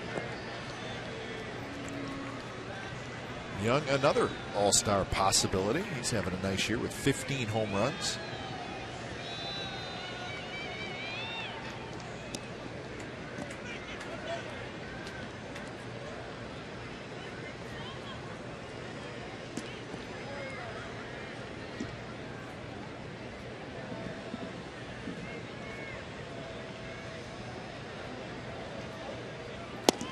That one's just a little bit low. So we'll find out on Sunday, right? Go over how the teams are picked. A little bit complicated. I think we'll talk about that tomorrow night. You want to? Yeah, you do your homework, buddy. I'm going to do my do it. Now, Drew is caught in the rundown, covering second base. Did Pennington get there? And he did! Cliff Pennington covering the bag, got there quickly, and Drew is out 5-2.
Then it gets time for the Coors Light Freeze Can.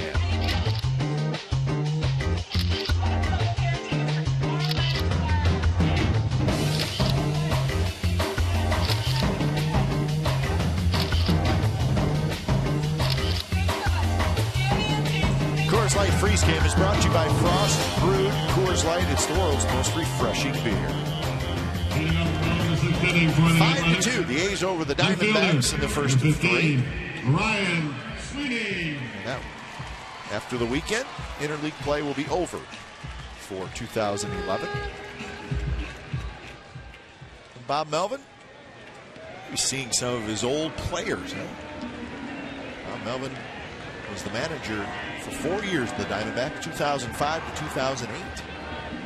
We talked to a lot of people, the Diamondbacks, who should never been fired. Yeah, well, that was a kind of a strange situation. I remember you and I talking about it. It's like, wait a minute. They won the division in 2007. Yeah, manager of the year. He was manager of the year, and then in 2008 he was let go, and they brought in A.J. Hinch, who had no managerial experience, and gave him a 3 or 4 year contract. 4 year contract. It was very strange. I'm sure there's a lot of things we don't know about. Well, the play that ended the top half of the inning, a little strange, as Drew takes off to second base. Very good throw by Kurt Suzuki, and Wicks a fake. And then he threw it a little too quickly. He should have run him back a little bit farther, but fortunately, Chris Carter handled the throw and threw it quickly enough to Pennington, making the play on the move and tagging him, and he was out. And if you believe that, exactly what the umpire said. But ideally, for Jamal Weeks to catch the ball and the runner halfway, you run him back to the base that he started. Get him going back and then throw it to Carter so Carter can make the play in the tag instead of having him take off towards second. And I think he might have beaten him. I think he might have tagged him a little bit high, but got the call, and that's all that's important.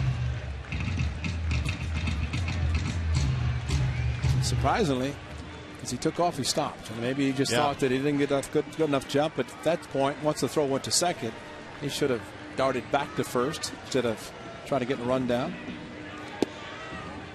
3-2 now to Sweeney. Sam Demmel got the final out of the 5th inning. Sweeney had an RBI hit in the 4th. So all 5 of the runs coming on 2-out hits. The key to a winning streak, I'm telling you. 2-out hits. Bounce over the mound. Johnson will hold on to it, and Sweeney's going to have an infield hit.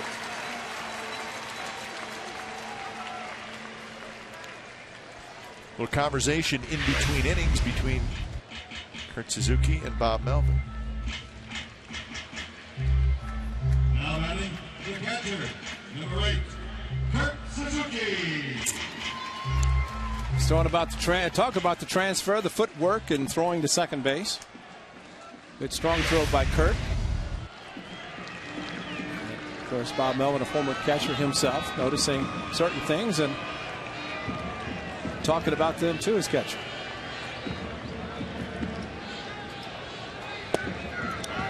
And same goes with hitting. And you know, one thing Bob has talked about, and if you start your swing, and again reference Jose Bautista, who really starts and loads up. It's like if I'm standing in front of you and I rear my hand back to hit you, or just take it from my chest and try to do it, you don't have the same impact. And it's kind of the same with the load in the hitting. You start it so that whenever you do make contact, you're generating some power and some punch, if you will. I'm not going to hit you. Oh man, if you hit me, I'll go down. I'm a wimp. Ray's a big, strong man.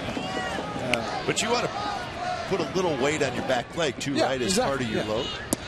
If you think about it, see guys kind of lift up that front leg. Most hitters do. And if you lift up your front leg, your weight automatically goes to your back leg. And you have to get the leg down. And first thing Landon Powell talked about hitting Jeremy Alfeld in that Sunday game against the Giants. I got the front foot down, which means you then generate the power that you started by swaying back, lifting the foot. But if you get the leg down late, you're done. Exactly. Because all the weight, the body goes forward, and all you have is your upper body. And usually the bat is back too far to generate anything. But Landon did it perfectly from the right side, and game-winning home run. 2-1 pitch is outside, so 3-1. Garrett, a good throw, and that's probably one of the best he's thrown, and to the point that Drew turned, did Kurt, and that's, of course, the important thing. Get the footwork so he can turn and not drop down with the throwing arm and get too much action and a sink on it.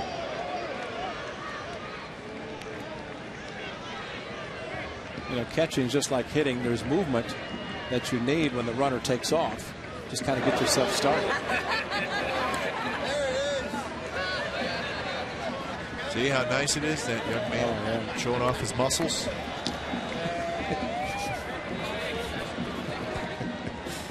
It's like Shooty Babbitt and Rip Your Float Day.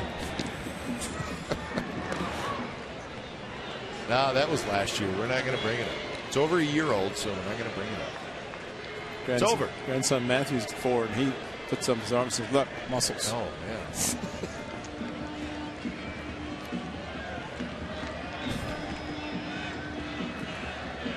I can see Jack doing that too. Backhanded. Burrows to second. That's a nice turn by Kelly Johnson. 5-4-3 double play. Well, an excellent turn. Very nice start by Burrows, who had to throw back across his body, but a perfect throw to his second baseman. Kurt Suzuki trying to get one down the line. Burrows just a kind of a flat foot, perfect throw, and that's what you want at second. Get out of the way of the hard coming runner, but also good enough to make the turn, and he did it.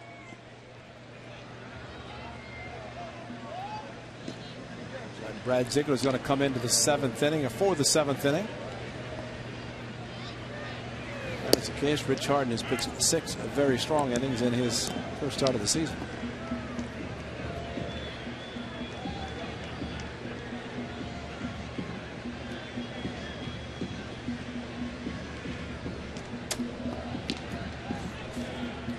On 1 to DeJesus, who has walked and singled, and he has scored a run. And this coming off a 2-hit game yesterday. Better hitter than 229. That would be a huge understatement. There's no doubt. David plays, David hits. He doesn't worry about having to hit to get to play. It all works hand to hand. This thing that Bob Melvin has been doing with his players from day one. He's saying they are going to play or not going to play the next day. So they will know tonight about tomorrow night's lineup. But you think maybe he's going to do with DeJesus what he did with Matsui, where put him out there for a period of time, maybe a week, maybe 10 days, let him play every day, maybe longer, see if it works. It has with Matsui, although he's slowed down as of late. But he's been shown the confidence Matsui has since Bob Melvin took over as manager, and good things have happened. Playing left field, hitting that third, fourth spot of the batting order. Tonight he's hitting fourth. And a big 2-out, 2-run single, 2-run double. 3-2 now to DeJesus. The A's with 4 runs in the 5th inning on 5 hits to break up the 1-1 tie.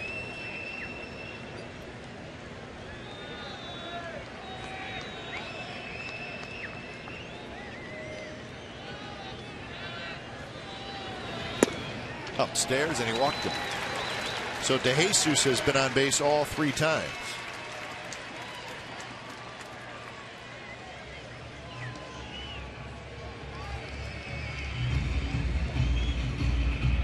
Charles Nagy will trot out. Charles Nagy started the final game ever at Old Cleveland Municipal Stadium before they moved over to, at the time, Jacobs Field. And he was coming off of an injury, but wanted to pitch. He did. All-star with the Indians, a very good pitcher. He was right in the middle of those great Indians teams. Right. He was one of the leaders of the pitching staff, but they were known for the lineup, and what a lineup it was.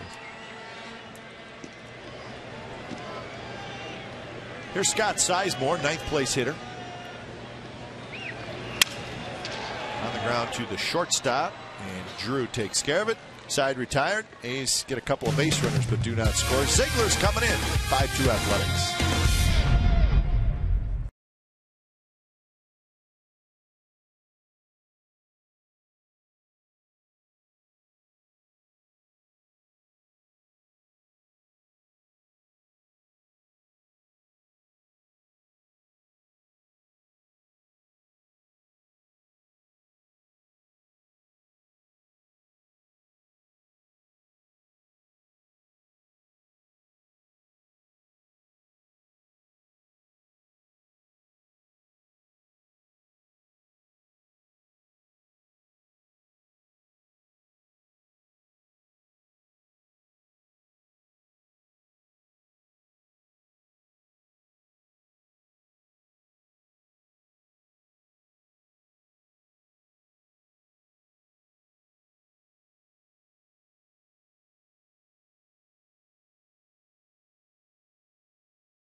At 105, a limited number of field level tickets are available at a special turn back the clock price of only $19.89. And 15,000 fans will receive an MC Hammer bobblehead. There he is, right there. Can't touch this. It's presented by Supercuts. For more information about 80s Day and tickets, go to oaklandathletics.com/1989. He never looked better, did he? No, he looks good there. He looks very good there. Looks like LeBron James' haircut, though.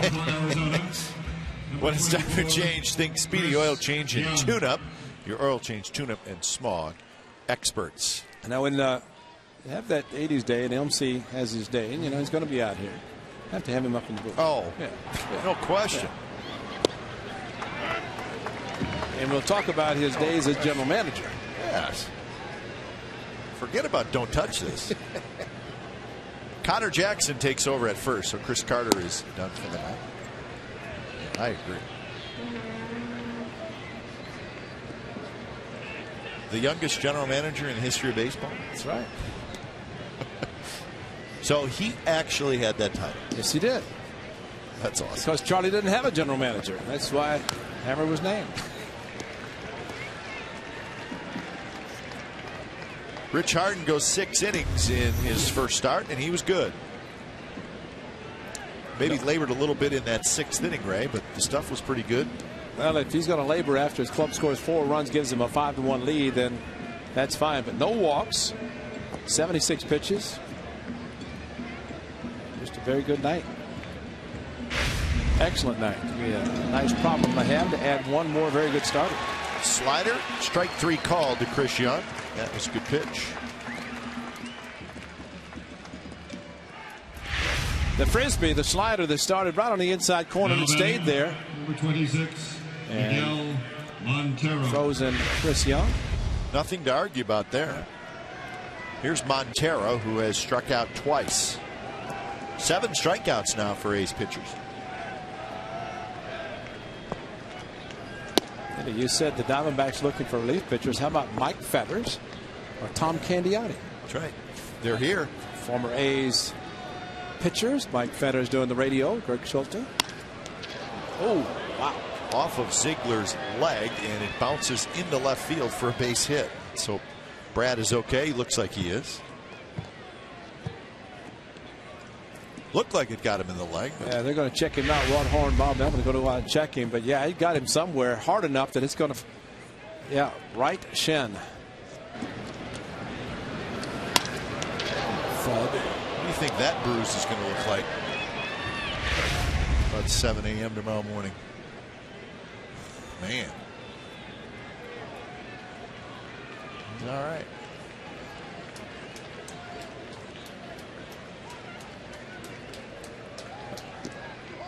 Mike Fetters had the best. There he is. Greg Schulte to the right. Fetters is a great pitcher. 16 seasons, 100 career saves. He had the best move, first and third, fake to third, and throw to first. It worked almost exclusively. Every time he tried it, it worked. Almost to the point that guys would just freeze. Whenever he would do it. But it was a great, great move. It's with the A's and pitched well. Comes Tom Candiotti, the great knuckleballer from the East Bay. Said he was at his mom's house and talking about the weather. It's just like Phoenix. Of course, over in the East Bay, it's a little bit hotter than here at the Coliseum, although very warm tonight to start this game.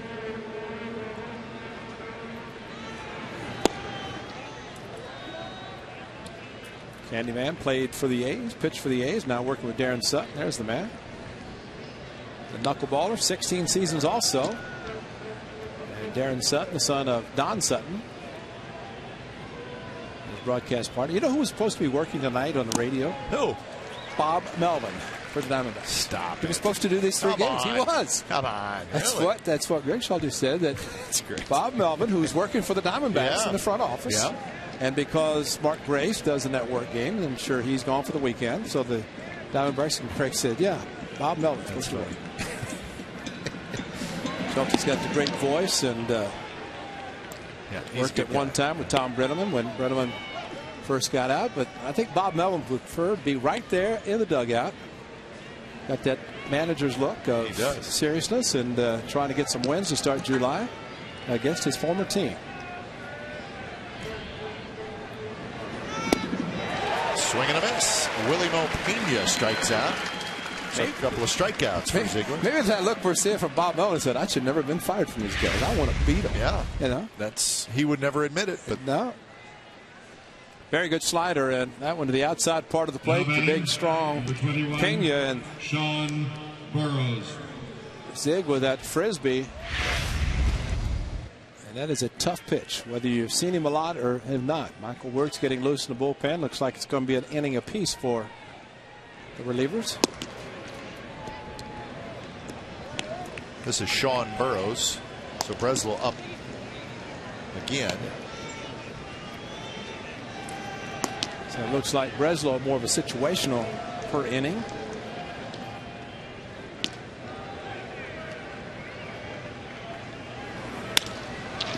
Pennington makes the catch.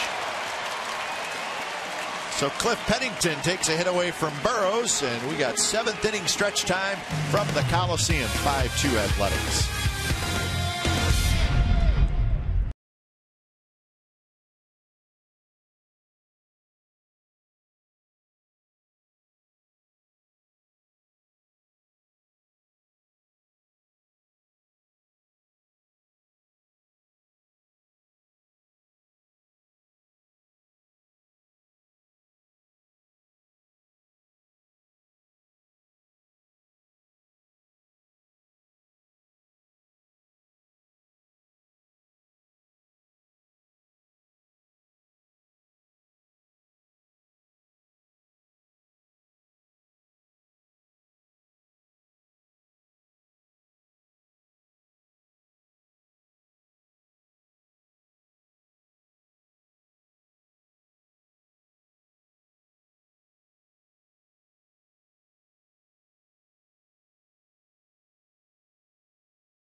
Time for change. Think Speedy Oil Change and Tune-Up.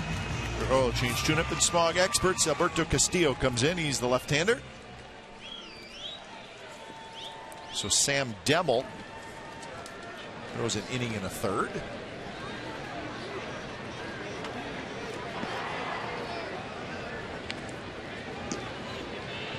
So Castillo will face the top of the order. Weeks will hit from the right side.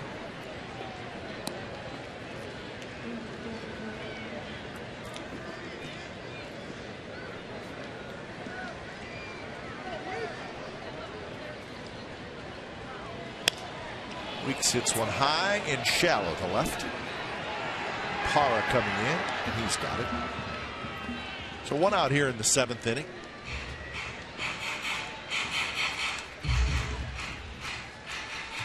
And that'll bring up Cliff Pennington, who had a big hit in this game. A 2-out RBI single that broke a 1-1 tie.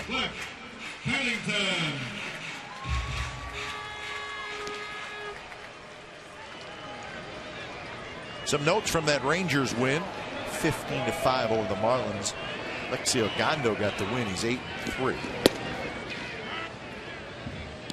Cruz hit a home run. He's got 19. And he had 6 RBIs. Beltre had 4 RBIs. Adrian Beltre's got 61 RBIs on the year. White Sox beat the Cubs this afternoon at Wrigley 6-4.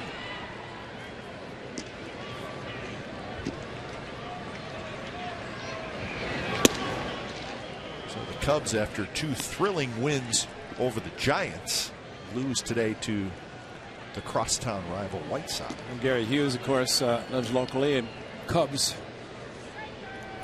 scout, does a lot of things for the Cubs, and we had that look on his face today. Didn't like it. Fair down the left field line. So Pennington has his second hit.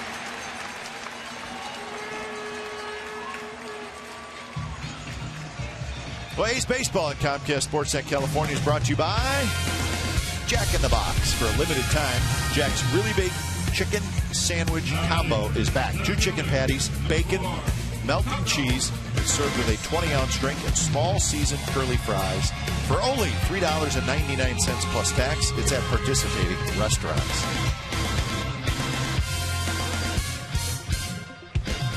So Gary was not happy about losing to the White Sox? No.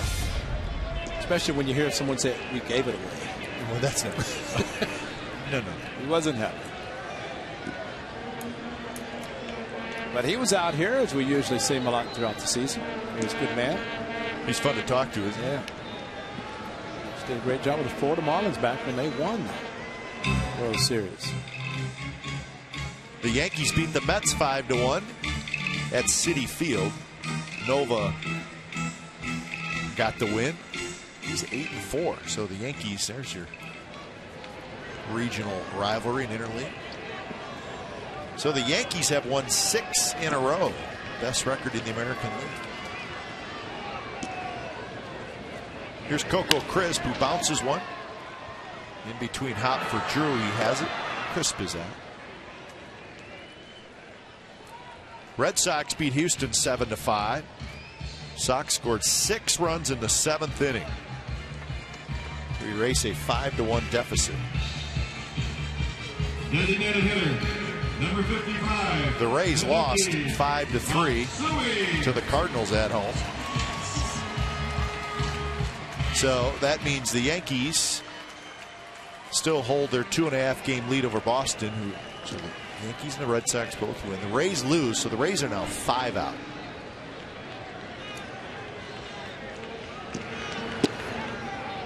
In that Central, the Giants hung on to beat Detroit 4-3. Kind of a wild ending there. The Indians won. The Indians beat Cincinnati 8-2, so Cleveland jumps back into first place, a half game over the Tigers. So the Tribe wins the Battle of Ohio. When I was with Cleveland, we used to play the Reds exhibition games every year. Really? Now it's called interleague.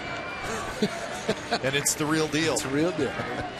Flip-flop back and forth between Cleveland and Cincinnati. That's funny. So you're playing before the season? No, during the season. Really? Yeah, exhibition games during the season. It's kind of one day up or down, depending where the game was played. Played at Old Crosley Field one day. Huh?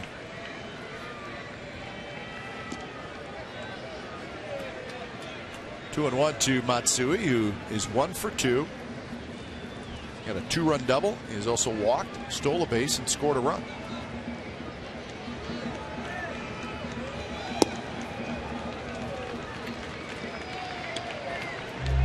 Mentioned Mark Ellis's night for the Rockies, who beat the Royals 9-0. Ellie went 3 for 5 with a single, a double, and a homer, and he had 3 RBIs.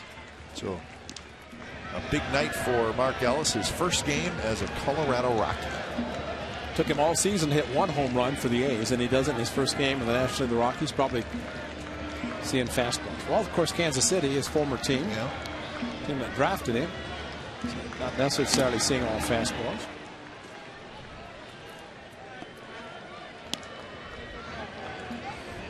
The Phillies won, and so did the Braves. So that keeps the Phillies lead at 4 in the National League East. Phillies beat Toronto 7-6. Atlanta behind Jar Jurgens, who is 11-3 with a 1.89 ERA. Shut out Baltimore 4-0. A 1-hit complete game shutout for Jurgens.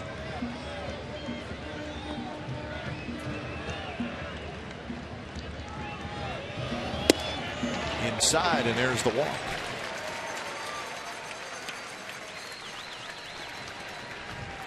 Castillo paying a lot of attention.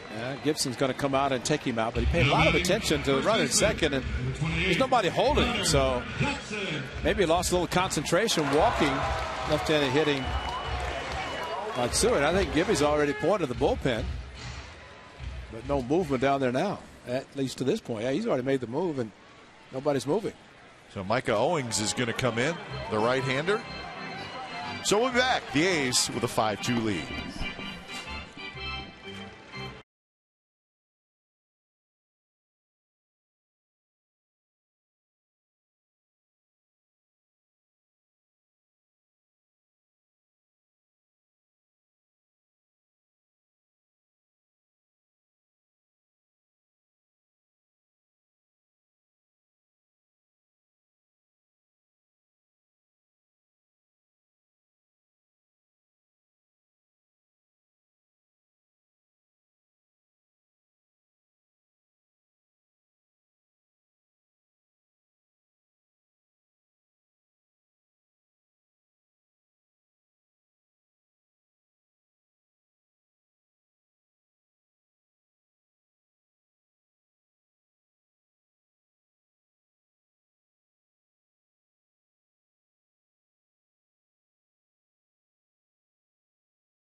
Leading 5-2. Micah Owings comes in.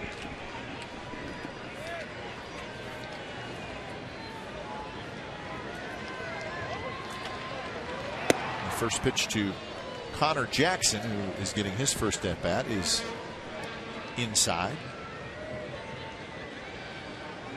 So it's the third reliever of the night for Arizona.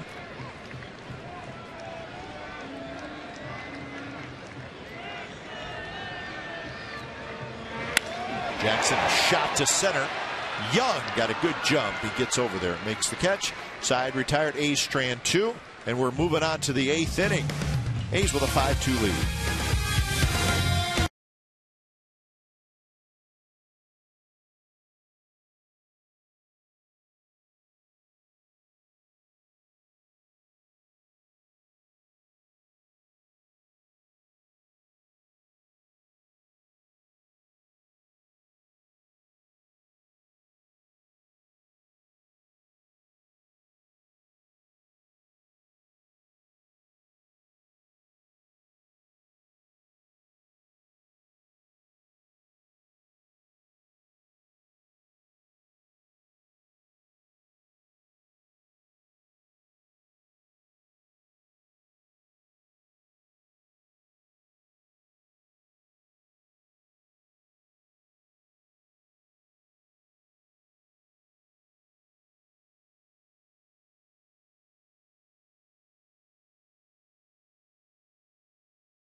Top of the 8th inning, 5-2 Athletics over the Diamondbacks. When it's time for a change, think Speedy Oil Change and Tune-Up, your oil change, tune-up, and smog experts. Brian Fuentes comes in for his 38th appearance.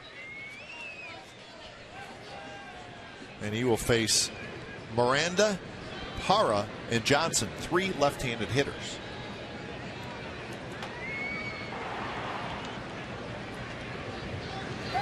The Diamondbacks have 6 left-handed hitters in their starting lineup.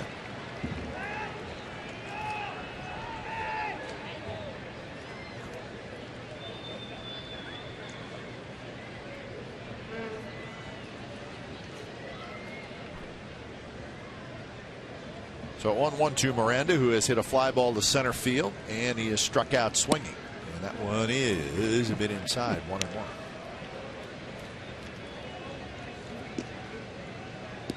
Diamondbacks have to be looking forward to having the All-Star game festivities end. Because typically when a team is hosting the All-Star game, they stay on the road for quite a while. And I think told they have 1 3-game homestand, maybe against the Giants, and they've been on the road about the other 18 games, and they'll be away from their home park this week as you're right. we get all the preparations for the All-Star game, which will take place a week from Tuesday. Yeah, what they had is a 6-game trip, and then they came home this week, Monday, Tuesday, Wednesday, hosted Cleveland, and then back out starting here in Oakland. Then they go to Milwaukee for 3 and St. Louis for 4. So you're right, they're gone a lot leading up to that All-Star game. They will have a long homestand after the break. I guess you got to get the ballpark ready. It is a big deal. Plus on the Sunday they have the Futures game, and then the home run hitting contest on Monday, and the All-Star game Tuesday. So there's a lot going on.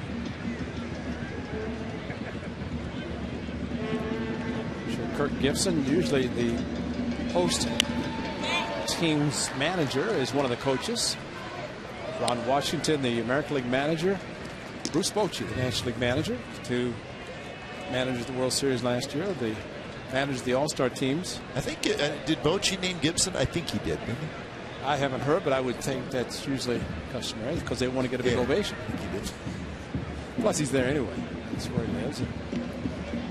It is customary, which is a good idea.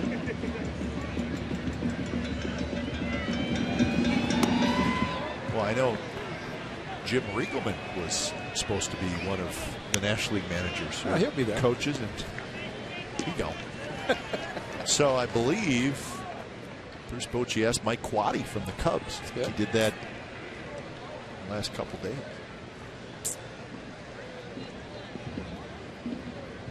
Joey Devine is loose and ready to go. 3-2 pitch is a bit inside. Didn't miss by much. But it's a leadoff walk. First walk issued by an A's pitcher tonight. It comes here in the 8th inning, leading off. Now batting, number 8, Gerardo Parra. So here's Parra.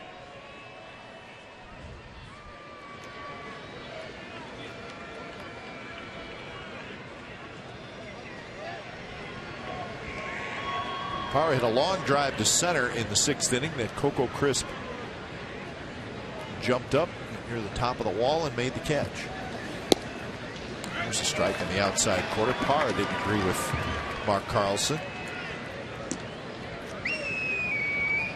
I wonder if an umpire ever says, "Yeah, you're right."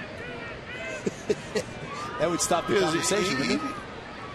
I mean, you know, the umpire's like, "Yeah, it was a strike. I called it a strike. It's a strike." Fuentes has it, spins around, and not in time at first as Pennington's throw just pulled Jackson off the bag a little bit. Parra, very fast runner. Well, it just shows you the arm strength of Cliff Pennington, who was the run covering at second base.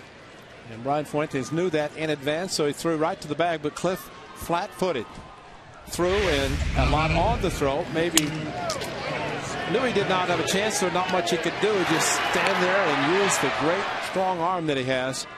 Left foot on the bag, and then pulled Jackson off a little bit, although it looked like he kept his foot on the bag. The umpire say he pulled him off. Wrong. Top of the order, Kelly Johnson, who doubled and scored in the 6th inning.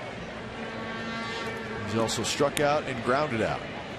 Low batting average, but pretty good power numbers for Kelly Johnson. Can see better now, though. That's true. First inning, struck out.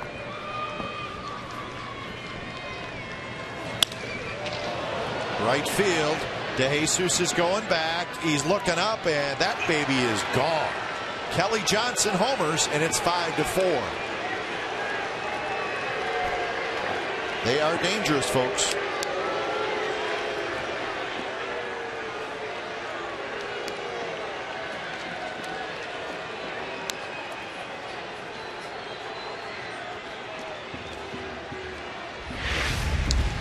On a fastball, 0-1, too much to play. Number 6, Stephen And Drew.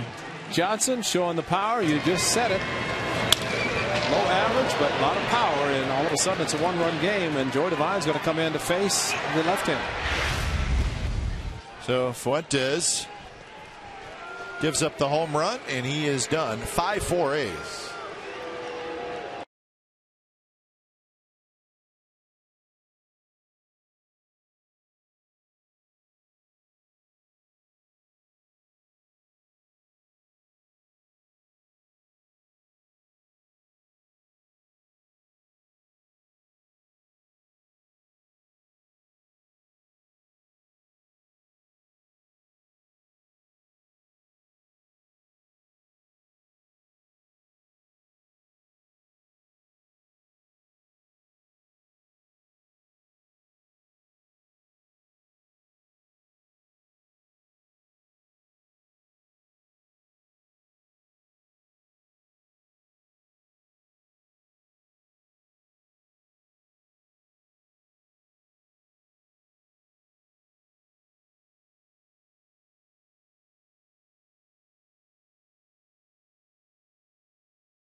Season, you can get a Plaza level, Plaza outfield, or Plaza reserve ticket for just $2. Take advantage of this offer during some of the biggest matchups of the year with the Angels, Rangers, and more. Get tickets for all Bart $2 Wednesdays at the Coliseum box office by phone 877-493-BALL, and to order online, visit OaklandAthletics.com. Wednesday, Tuesday, free parking by Chevy. Bart $2 Wednesdays on Wednesday, both against the Mariners. The final games of this homestand. Diamondbacks the weekend. Fireworks tomorrow night. It's Sunday afternoon, and then Monday afternoon, Tuesday night, Wednesday afternoon. Seattle. Joey Devine trying to get the 2 outs in this 8th inning. Stephen Drew is the hitter. After Drew, it's Upton.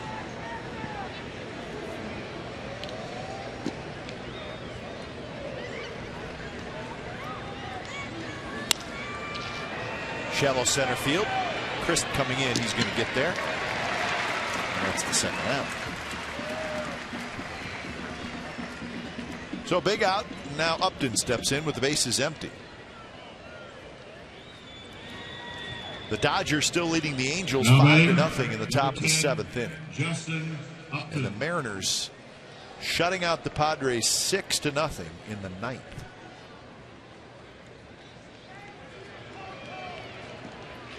Jason Vargas pitching at game 4 of the Mariners. Upton spins out of the way as the slider stays inside. 0 for 3 for Upton. Well, this guy is so strong any part of the field. You have to stay away like that, but he does have opposite field power. Good fastball from Joey Devine, though. And a ball to the wall did Upton in the first inning. First at bat. Took David Jesus to the wall. Might not carry as well this time of the night. 1-2 to Upton.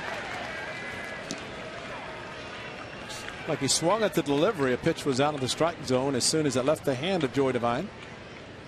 But a very good hard slider. A good chase pitch, and he chased it out of the strike zone.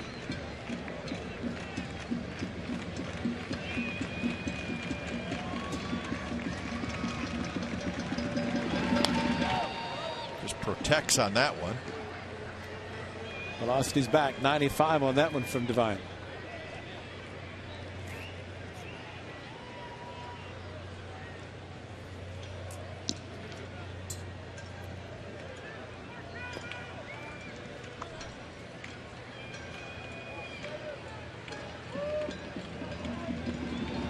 Got him with a slider way out of the strike zone as Upton slams his bat and helmet down.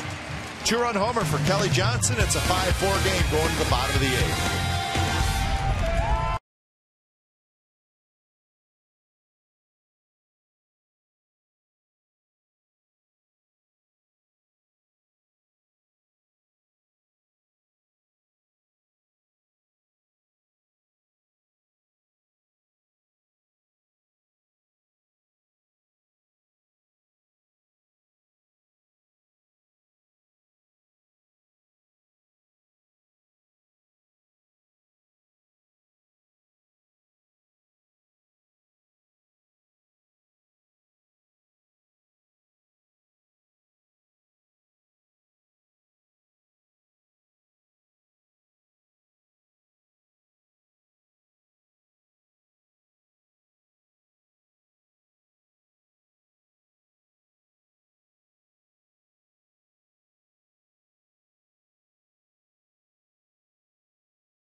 Brought to you by your local Toyota dealers. Rich Harden's first start here in 2011. Pretty good. 6 innings, 6 strikeouts. Gave up a couple of runs. One of them, that home run by Willie Bloomquist, a line shot into the seats and left. But the big inning for the Athletics was the 5th. They scored 4 times. All the runs coming with 2 outs. So Pennington's RBI hit, then Matsui, the 2-run double. So the A's scored 4 times and 5 hits in that 5th inning. Diamondbacks with 1 in the 6th, 2 in the 8th, so they have crept back into it. It's a 5-4 game. New pitcher for the Diamondbacks, Aaron Hyman. We'll tell you about him in a moment. 4-6-0 for the D-backs, 5-9-0 for the Athletics.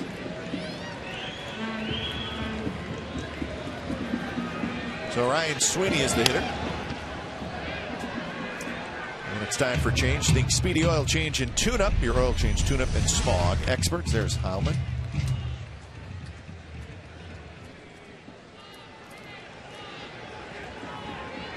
High ERA. He's always had pretty good stuff. Sweeney drives into center. Young is there, and that's out number 1. So Sweeney's retired, and that'll bring up Kurt Suzuki. Now batting, the catcher, number 8, Kurt Suzuki. The closer, Bailey, starts to throw.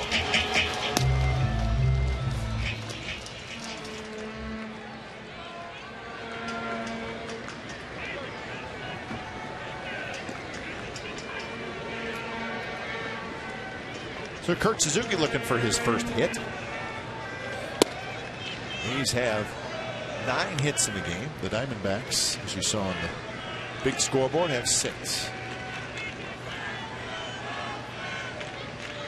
Andrew Bailey heating up, knowing he has a 1-run lead, would like to have more. This puts the game in Philadelphia on Saturday. Winning the inning, actually came in the 8th inning. They had a 1-run lead. They added 2.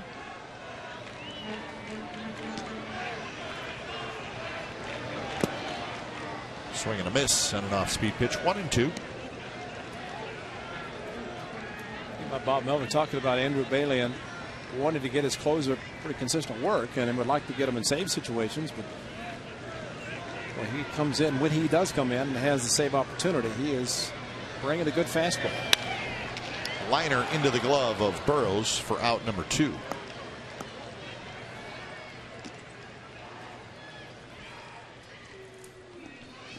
So DeJesus will hit. Now batting, right fielder. Bailey will face Christian, Miguel Montero, and Willie Bloomquist. All 3 of those guys like the fastball. Should be fun to watch.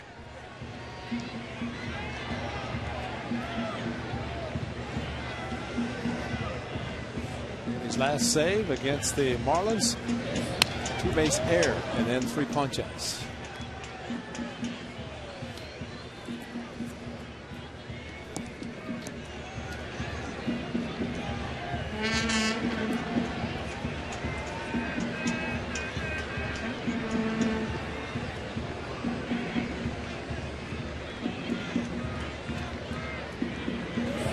Way outside to DeJesus, who has walked, singled and scored, and walked again.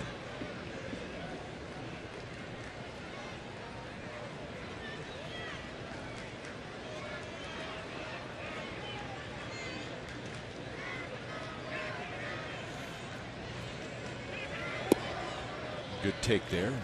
The changeup. The A's looking for their 37th win of the year. They know that the first place Rangers have won.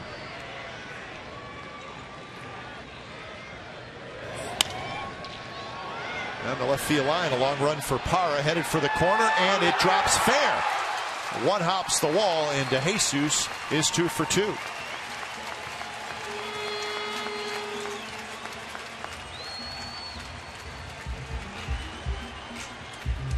That was impressive. The power, ball slicing, yet did not slice in the foul territory. Fastball away from David, and looking at it as it went down the line, probably did not know it was going to stay fair. As Parra running for it, but just inside the line.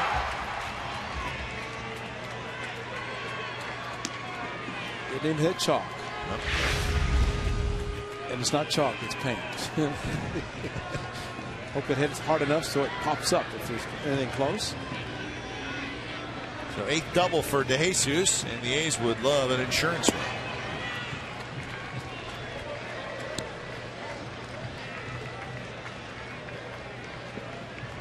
Sizemore singled and scored in that 4-run 5th inning.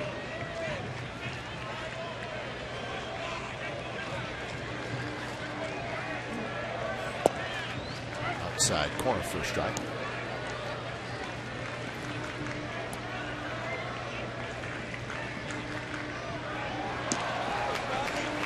Comenter, Demmel, Castillo, Owens, and now Heilman.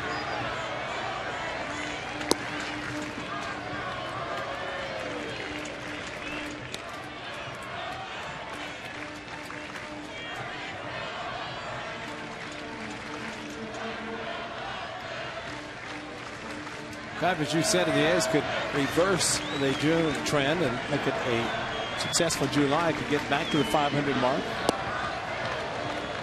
This would be a good way to start tonight with a win on the first day of the month of July. Well, these are 10 games under 500, so I think it's pretty simple what your goal is. Get back to 500 and then hope you're close enough to the first place team. A big part of that could be next week, the 4 days in Texas. Could be. Because when you're playing the team that you're chasing, it's a huge advantage if you can win and have a good series. Gio will know by then if he's an all-star or not. Gio will pitch Sunday's game, and then he'll pitch the following Friday. No off days between now and the end of the first half, as far as what they call the first half, which is a week from Sunday.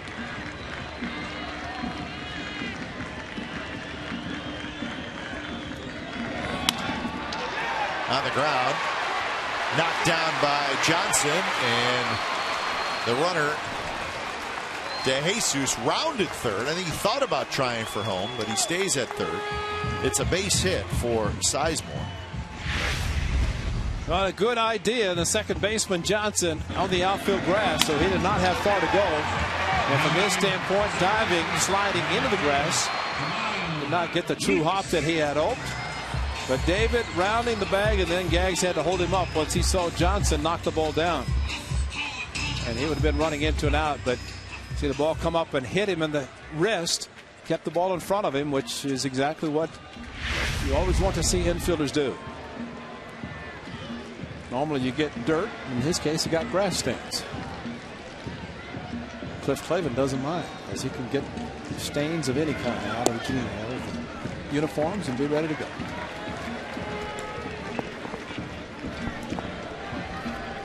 One for 4 tonight for Jemile Weeks. Montero throws too well for any trickery and trying to steal a run first and third. Harlan tried to do it yesterday. Didn't work.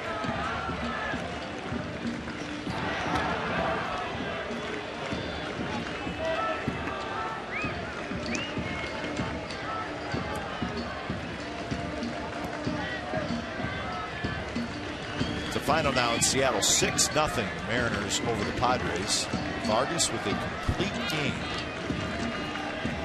It's a 6. The Mariners now 40-42.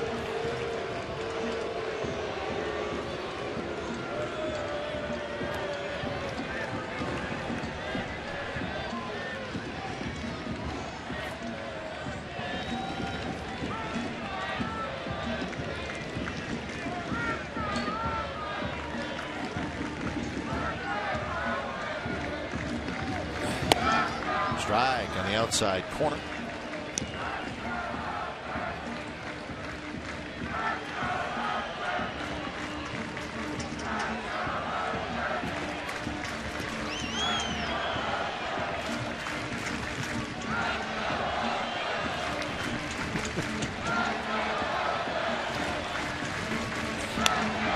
Pop up behind third.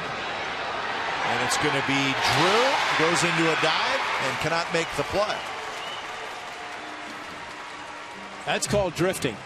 He did not really run after to get under the ball. And the ball kept slicing away from him.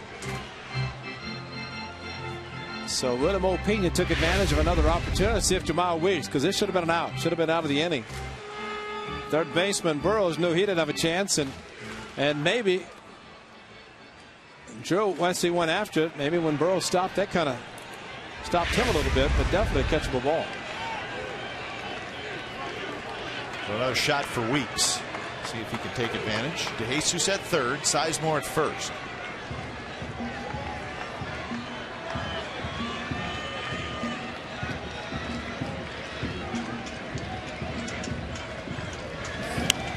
Another foul ball. This one into the seats second deck.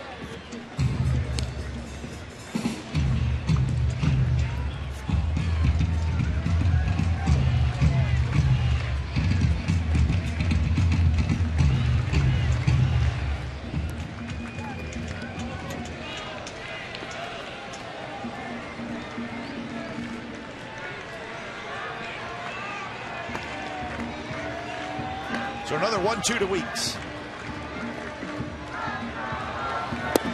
Got him with a changeup and a good one. So the A's get a couple hits. They strand a pair. Ninth inning coming up. Should be a good finish. 5-4 A's. Bailey coming in.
5-4 A's over the Diamondbacks. It is the 9th inning. So it's time for a change. Think Speedy Oil Change and Tune-Up. Your oil change tune-up and smog experts as Andrew Bailey comes in looking for save number 7. He'll face Young, Montero, and Pena, and the first pitch is a fastball swing and a miss. Only 94 first pitch. Rich Young getting loose. Swing to the first offering.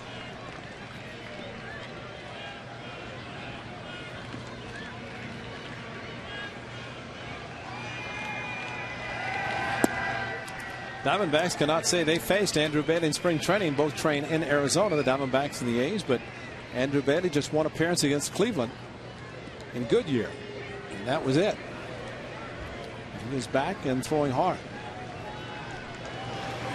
Swing and a miss on another high fastball. 1-2. Young with 15 home runs.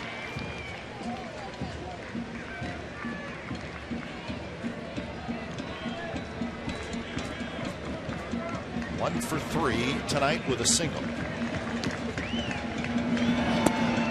One outside, 95.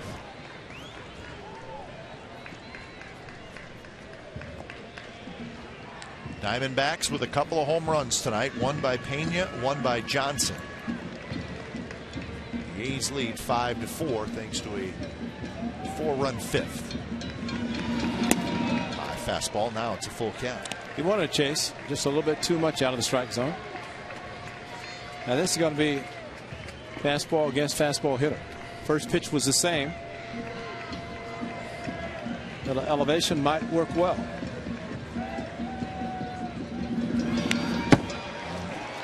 Another fastball, and Young just got a piece of it. Ball had slight cut to it, not really a big cut fastball that Andrew Bailey is capable of throwing. I think it's just more of a challenging fastball.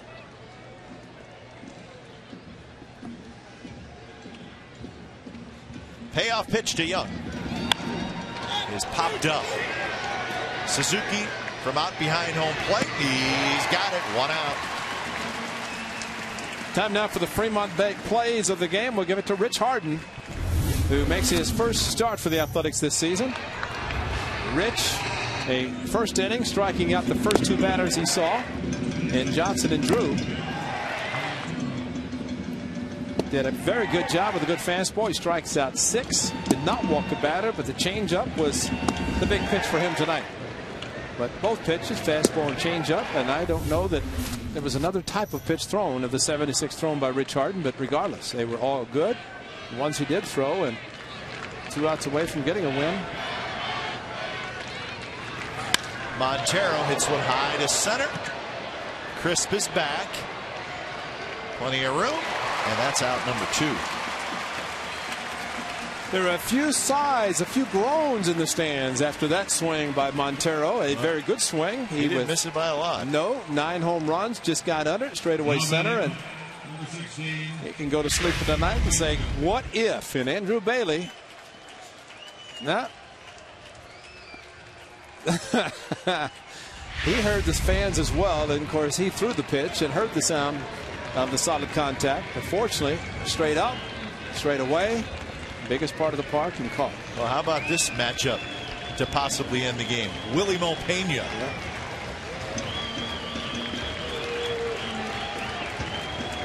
So Bailey and Pena with 2 outs. Slider first strike. That's smart. That is a smart pitch. Montero swinging to the first pitch. Young swinging and missing first pitch. Montero's straight away, and Pena's got to be thinking he's going to challenge me. I'm going to be ready for it. Throw him a slider. Throws again. This time Pena takes it. Regardless of the count, Pena's going to be looking faster. Just a matter of whether the slider is close enough that he's going to swing, and the A's hope swings and misses. He had a changeup off Rich Harden at 85. He will not get anything close to that from Andrew Bailey, which his fastball was good tonight. Swing and a miss. That was a fastball well placed right on the outside corner. 1-2. Maybe just a slight cut on this ball right there, and boy, it was perfectly thrown.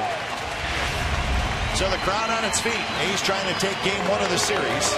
Bailey looking in. He's ready. 1-2 pitch. Slider got him. Bailey strikes out Pena to end the game. And the A's hang on and beat the Arizona Diamondbacks tonight by a final score of 5-4. So Rich Harden's return is a good one as he gets the win. And then 4 relievers come in and get the job done. Get the final 3 innings of work. And the A's win it. Check out the manager, Ray.